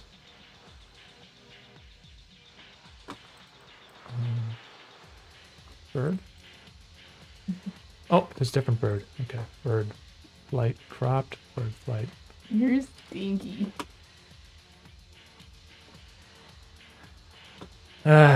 Carolina thinks I'm stinky.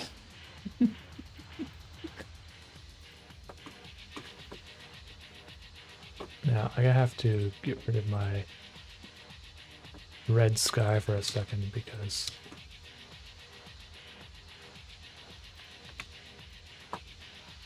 I don't want a separate layer.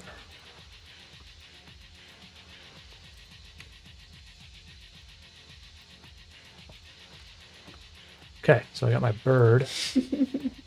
Oh, it's not my bird.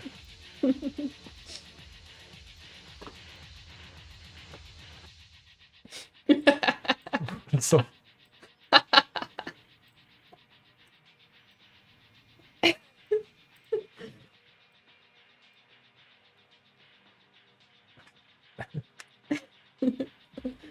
Stinky boy. Yeah.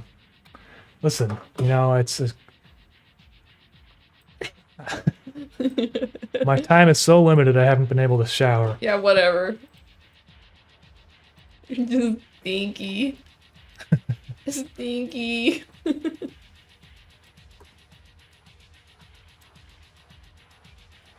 Something smells. Okay. I'm just reading the chat.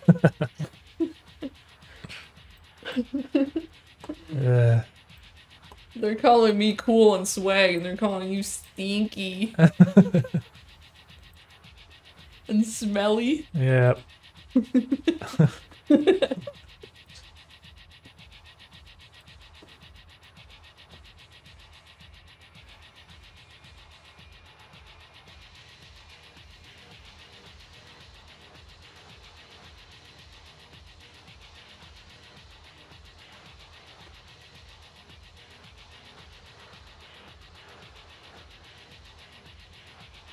So I can put my bird back here too.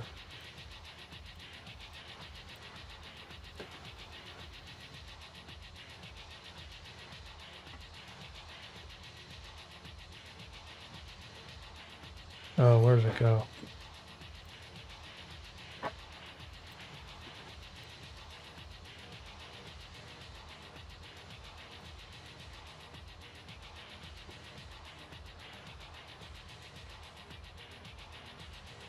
That bird is like flying in a really strange way. I think I have to try that maybe. It's like jolting itself in the air.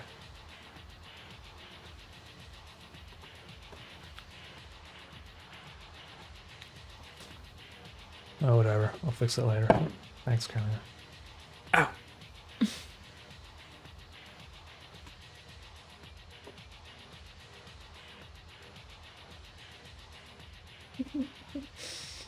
Now, here's another thing.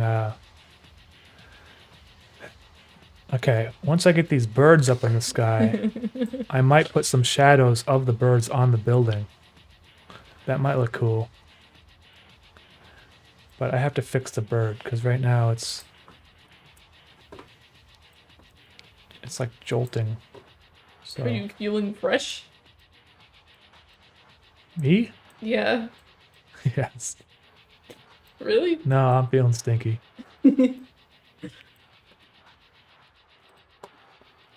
Make a mischief skunk shirt that says feeling stinky.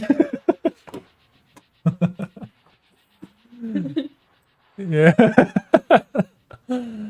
That's kind of funny, actually. Feeling stinky.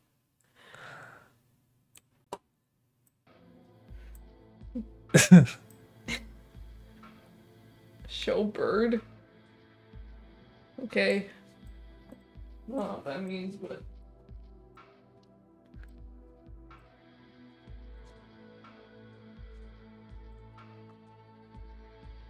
There we go. I fixed the loop. Get Umami some baby wipes. Wow. Wrecked. Not that stinky. I'm pretty sure she's just smelling herself. Oh. Excuse me, I took a shower. Yeah, I guess it's been. When's the last time you showered? Yeah. Okay. I think it's been a couple days. Days. With an S. I should probably have a shower. With a Z. Oops.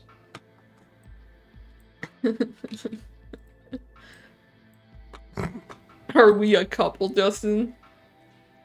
Yeah, we've been a couple for about 10 years, so It's 11 now. 11 years. Maybe 12. I forget. Couple days.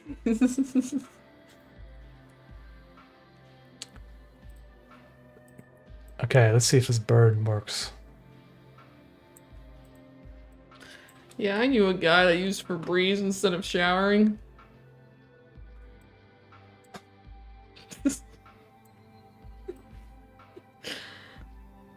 Why does my bird leave me? It's gone. Okay, it disappears for a frame and then it's normal afterwards. I don't get it. I'll just have him start like that.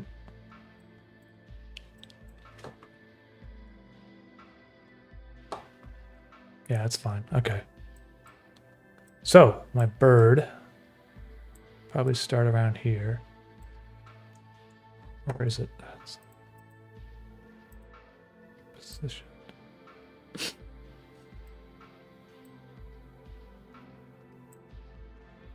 Can't even see anything.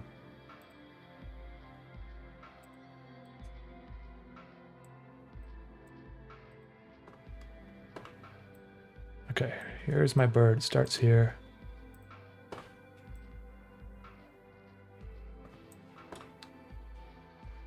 Ends up over here.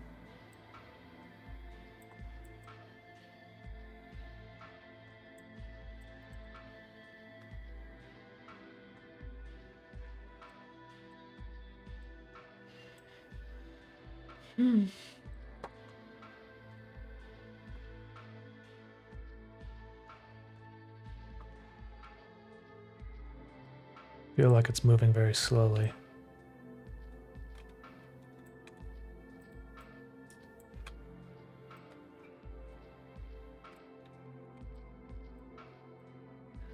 Just agree that it's not a shower to begin with.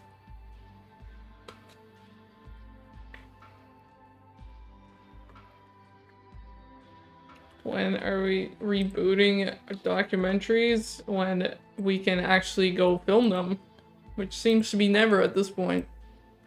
The documentaries we used to shoot were very expensive to film, and it was a gamble because YouTube would either may not, like sometimes it wouldn't put it in the algorithm very well. And also this year has been a mess for anything like that, obviously, so don't know.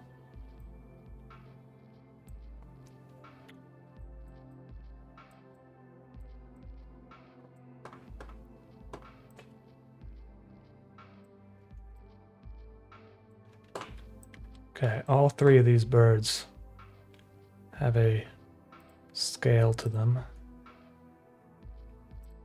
And when they get to this point, they'll scale down to about 70.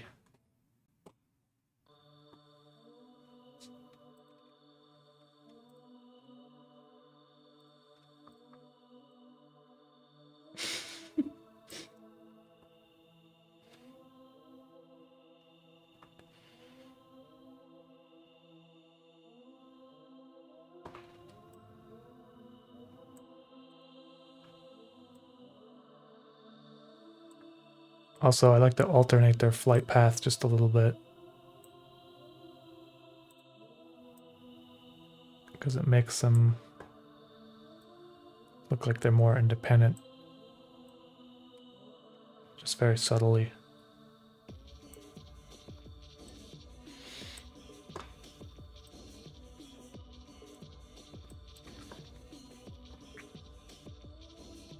Well, we got a curfew, but we also have businesses are all closed, and you need to wear masks, and we're not shooting videos with people wearing diapers on their face.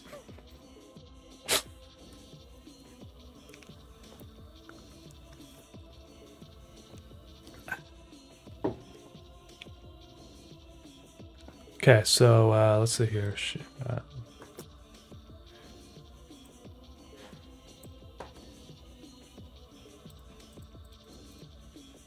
I have to fill in this little gap here.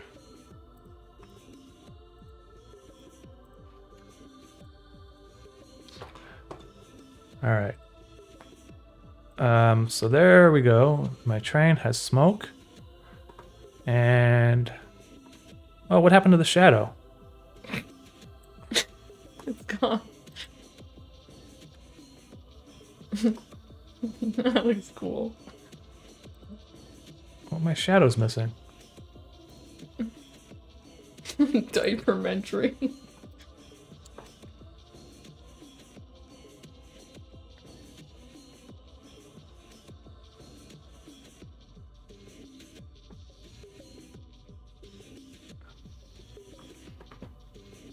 Oh, God, my shadow. Your shadow went deleted. I think I deleted something.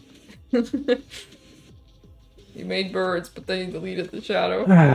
All right, I think all I have to do is duplicate the train again. The shadow mat there. Oh, where? Right there. Second one. Ah, Just use your eyes.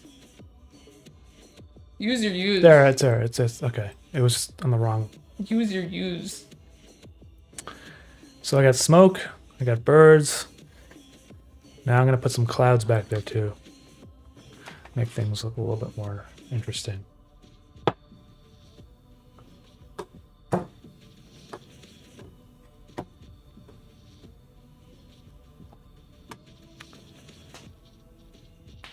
How long does a 1 to 2 minute video usually take to make? Well, that Grubhub video, Carolina helped me. She drew the face of the guy. Working together, I think that one took 12 hours. I spent the entire day working on it. I spent 40 minutes drawing that face. Don't overblow how much work I put in. Because, well, I cleaned up the face afterwards to make it look a little bit more consistent to my style. And You didn't do that much. I didn't change much, but I spent at least like 25 minutes. And then the sound design, and then... I don't know, maybe it didn't take 12 hours. I forget. Probably took more like 8 to 10 hours.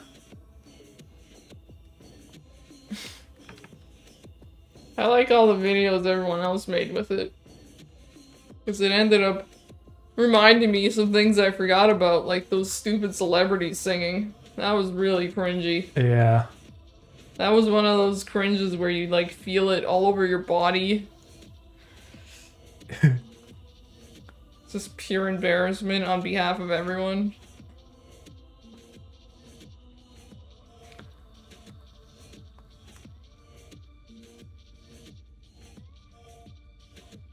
Also, apparently that music they use is like, you know, some kind of real track, real music. I'm pretty sure it's tainted and ruined forever now. No one's ever gonna be listening to that song. I think it's like a Mexican band or something. Yeah, well, they ruined it. They effectively killed it. Yeah, unfortunately, hey, Yeah, you can download a template of the video and you can make your own version of the video. Grubhub. Umami, do you ever think of doing a real life panel? Oh, I mean like a Comic-Con sort of thing? I don't think, I mean, I don't know if I'm really that, like, I know you guys are all my fans and stuff, but you're all spread out throughout the world. You're not in the same room as he is what he's saying, and if he saw you in person, he would get overwhelmed. Well, I'm saying I don't think there's enough people in Montreal that actually it would make it worth, you know? Yeah, probably not right now. I'm not really like, you know, there's not that many people. You don't know. I mean, there is, but There could they're be all over the world. Secret fans. Secret. I don't know. Maybe one day, I guess, if it came to that, that might be kind of cool. Carolina did that before, just for selling her artwork.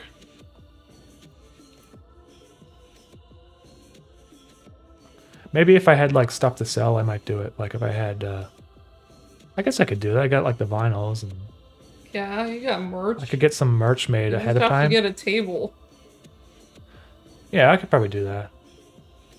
I mean, if you guys really wanted him to be in Montreal Comic Con, you gotta speak up. I think that thing is usually in July now, because they changed the date for it. It's that or you do the anime one. But then you gotta be around anime people.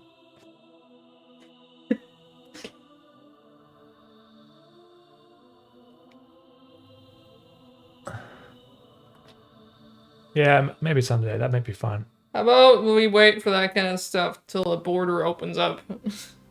Because you can't even go anywhere anyways, even if you wanted to come. Yeah.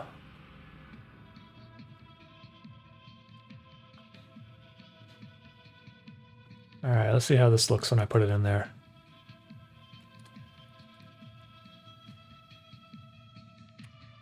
Oh, I always put up a little bit of a black outline and everything, so I should probably do that too.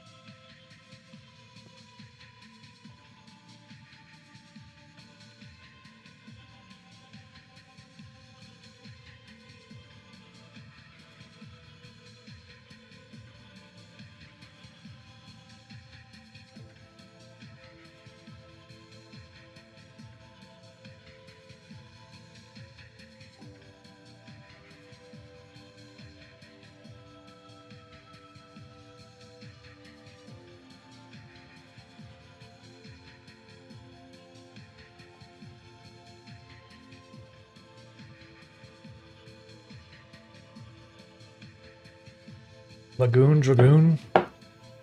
Yeah, I mean, it takes a while to kind of find your groove. I mean, I made music for about 10 years before I made these animations, and part of the reason why I started making these animations was to use the music in the videos so that it would promote the music. Had I not done that, I don't think my music would have been listened to very much by any people at all, because I think I sold maybe like 12 CDs before I started my animation stuff. Really, my stats were abysmal when it comes to the music. So sometimes it just takes time for you to figure out what it is that makes your music or whatever it is you're working on, drawings, resonate with people. But also, it's almost like you have to keep making whatever it is you're doing for yourself in the first place.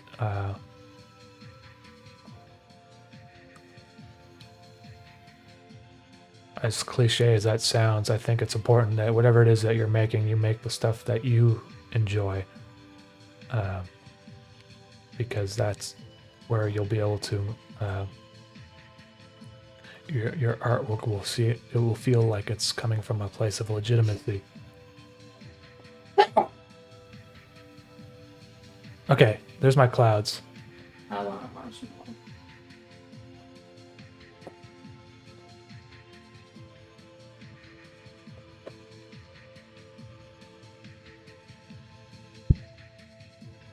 So I forgot to put some black around here.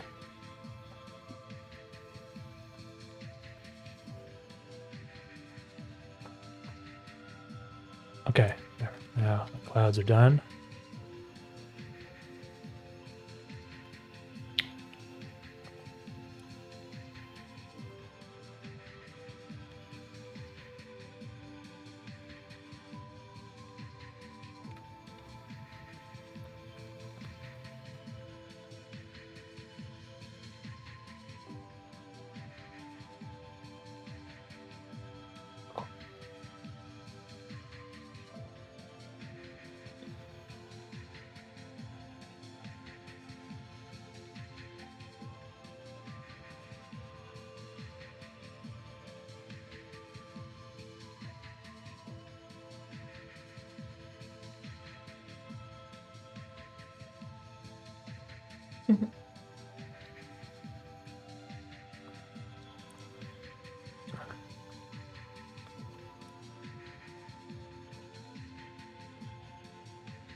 Zoom in here a bit.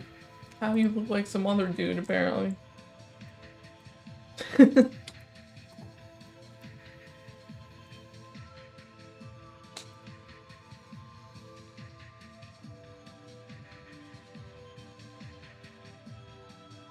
going to put another layer of clouds that are even further away in the background. It'll make the whole scene feel a lot more dimensional. Aesthetic capybara. Oh yeah, I was wondering, what's with all the Polish and interface? Also, Henryk Niebieski, pierogies, also here have coffee or something. I don't know. Hey, thank you again. It's very kind of you. I wanted Henryk to kind of have some sort of... I mean, everyone's got a nationality to them, right? They're from some place, and I thought that if Henryk was Polish, it would give him some sort of... Or he has Polish heritage, right? It would just make him feel... It would make him seem like a real person, I guess. Carolina's Polish, so I've learned some of Polish culture because of her. So, and I'm always drawing experience from things that I know, and so I decided to make him Polish, and I thought it was cool that, you know, he's all blue, right? But I didn't want to call him like Mr. Blue or the blue guy or whatever. So Yeah, that's lame. I called him his Henryk Niebieski, which is blue in Polish, and I think that just seems a little bit more interesting, I guess.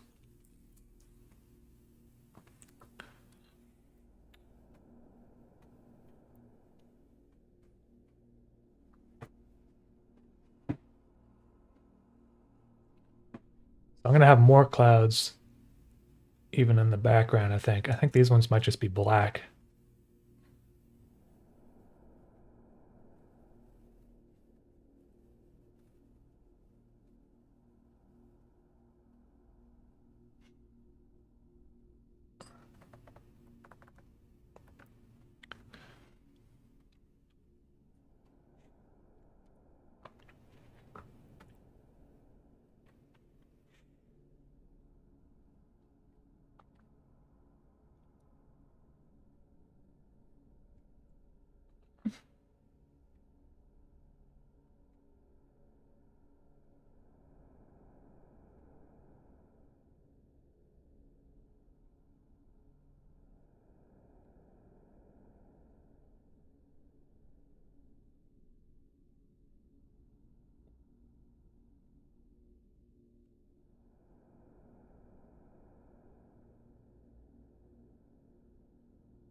Black with the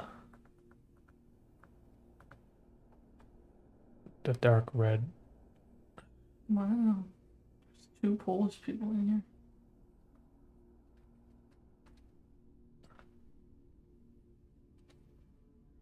I was born in Ciechanów.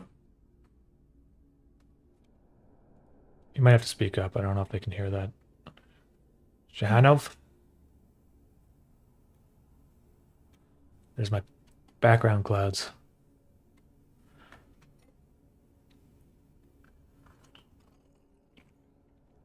More donuts and more Ronald, please. I'm planning on doing more silly videos. It's just once I get interface done.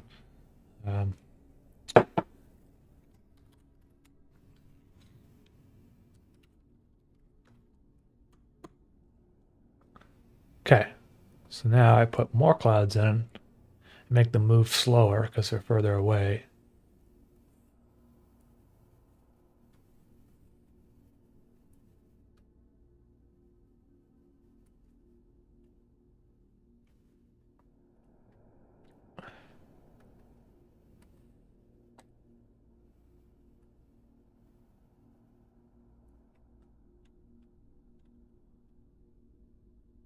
Well, in this case, they're moving faster. Maybe I'll scale them down a bit.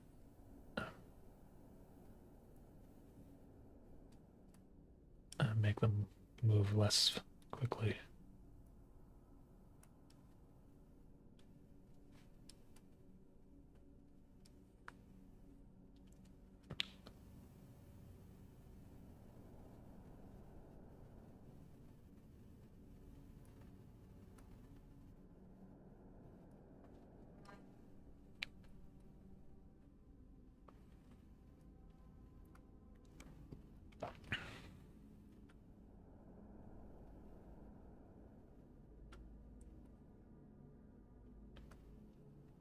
Ugh, not the dancing cow meme.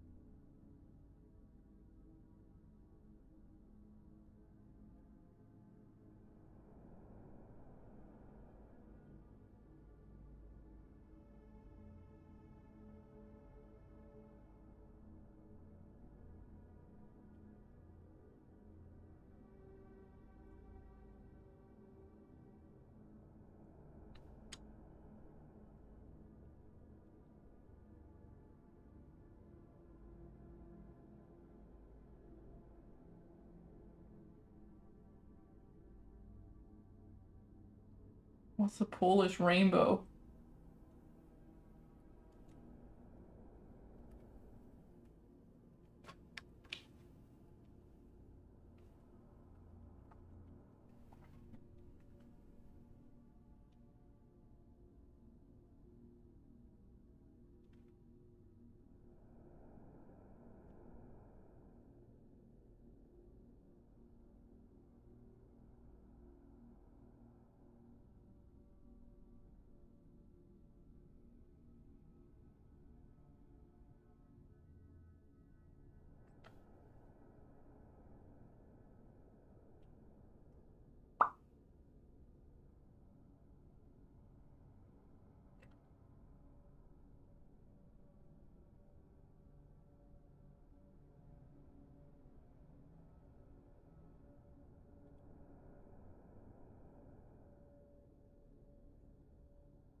Make this, I think I'll make these clouds. Yeah,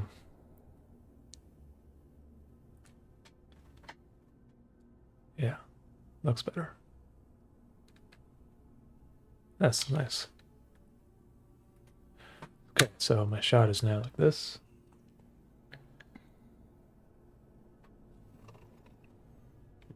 There should be some twinkling stars in the red sky. Stars. You know what? I actually like that idea. That's a good idea. Because it's getting dark, right? And you might see some stars out there at this point. Yeah, I like it. I like it. Maybe, yeah, I'll do that.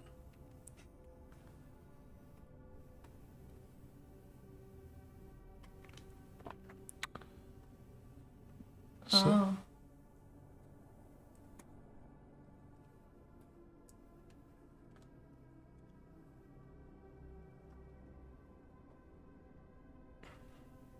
Oh. Moon. just put a moon in there too, maybe. You know, the moon shows up halfway through the day. There, perfect. That's the moon.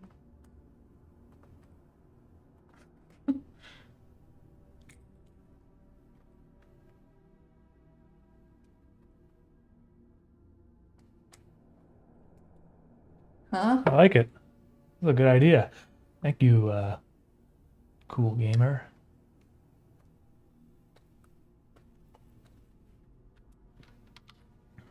Oh, I get my rectangle from the other room.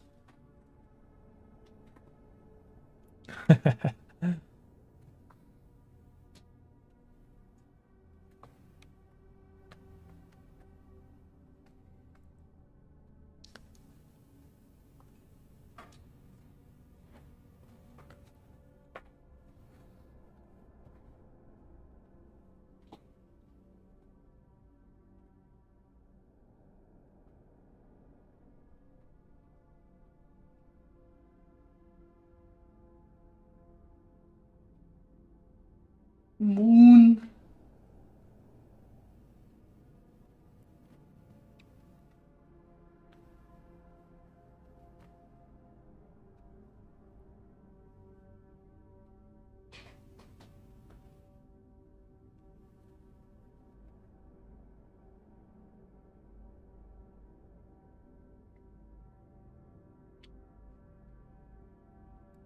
Can mischief turn into the moon?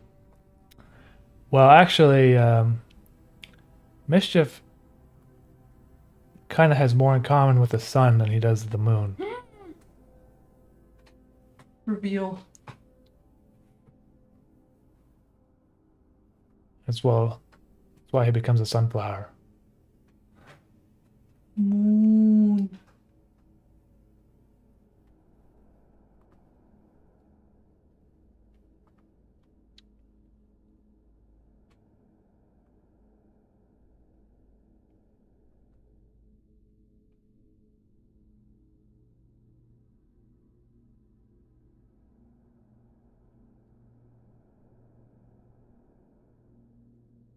Okay. Let's see how this looks.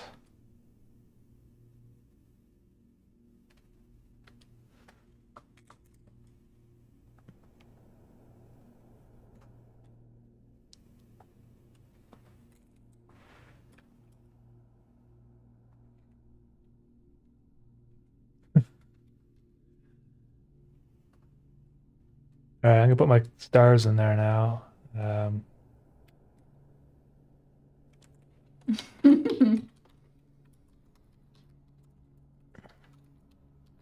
You ruined the whole series. You told them this is the sun. Okay. Footage.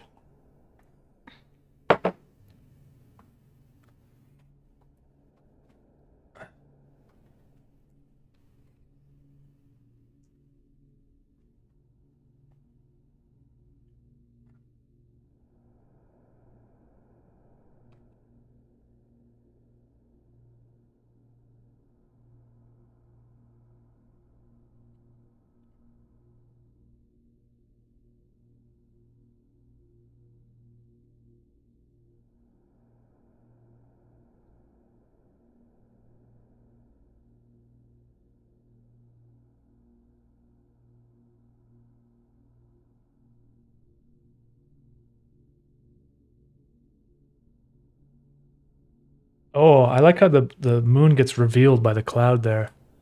But I have to move it just a little bit. I think it should be revealed earlier. So, in order to do that, I have to select this.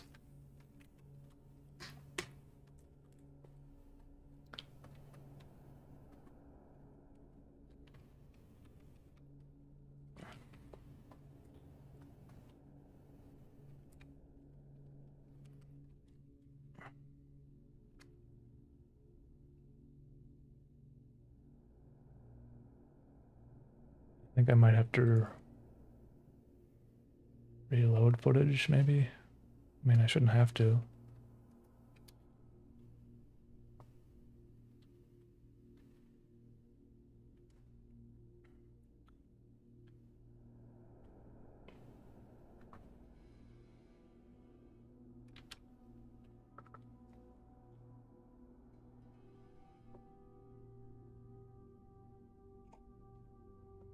Why is Mischief a worm thing and pink out of all possible designs? Just asking. Well, I don't want to say why. I mean, I could tell you, but listen, these are things you guys have to figure out. Yeah, that's not fun. That's no fun. I'm very happy how this shot is turning out, so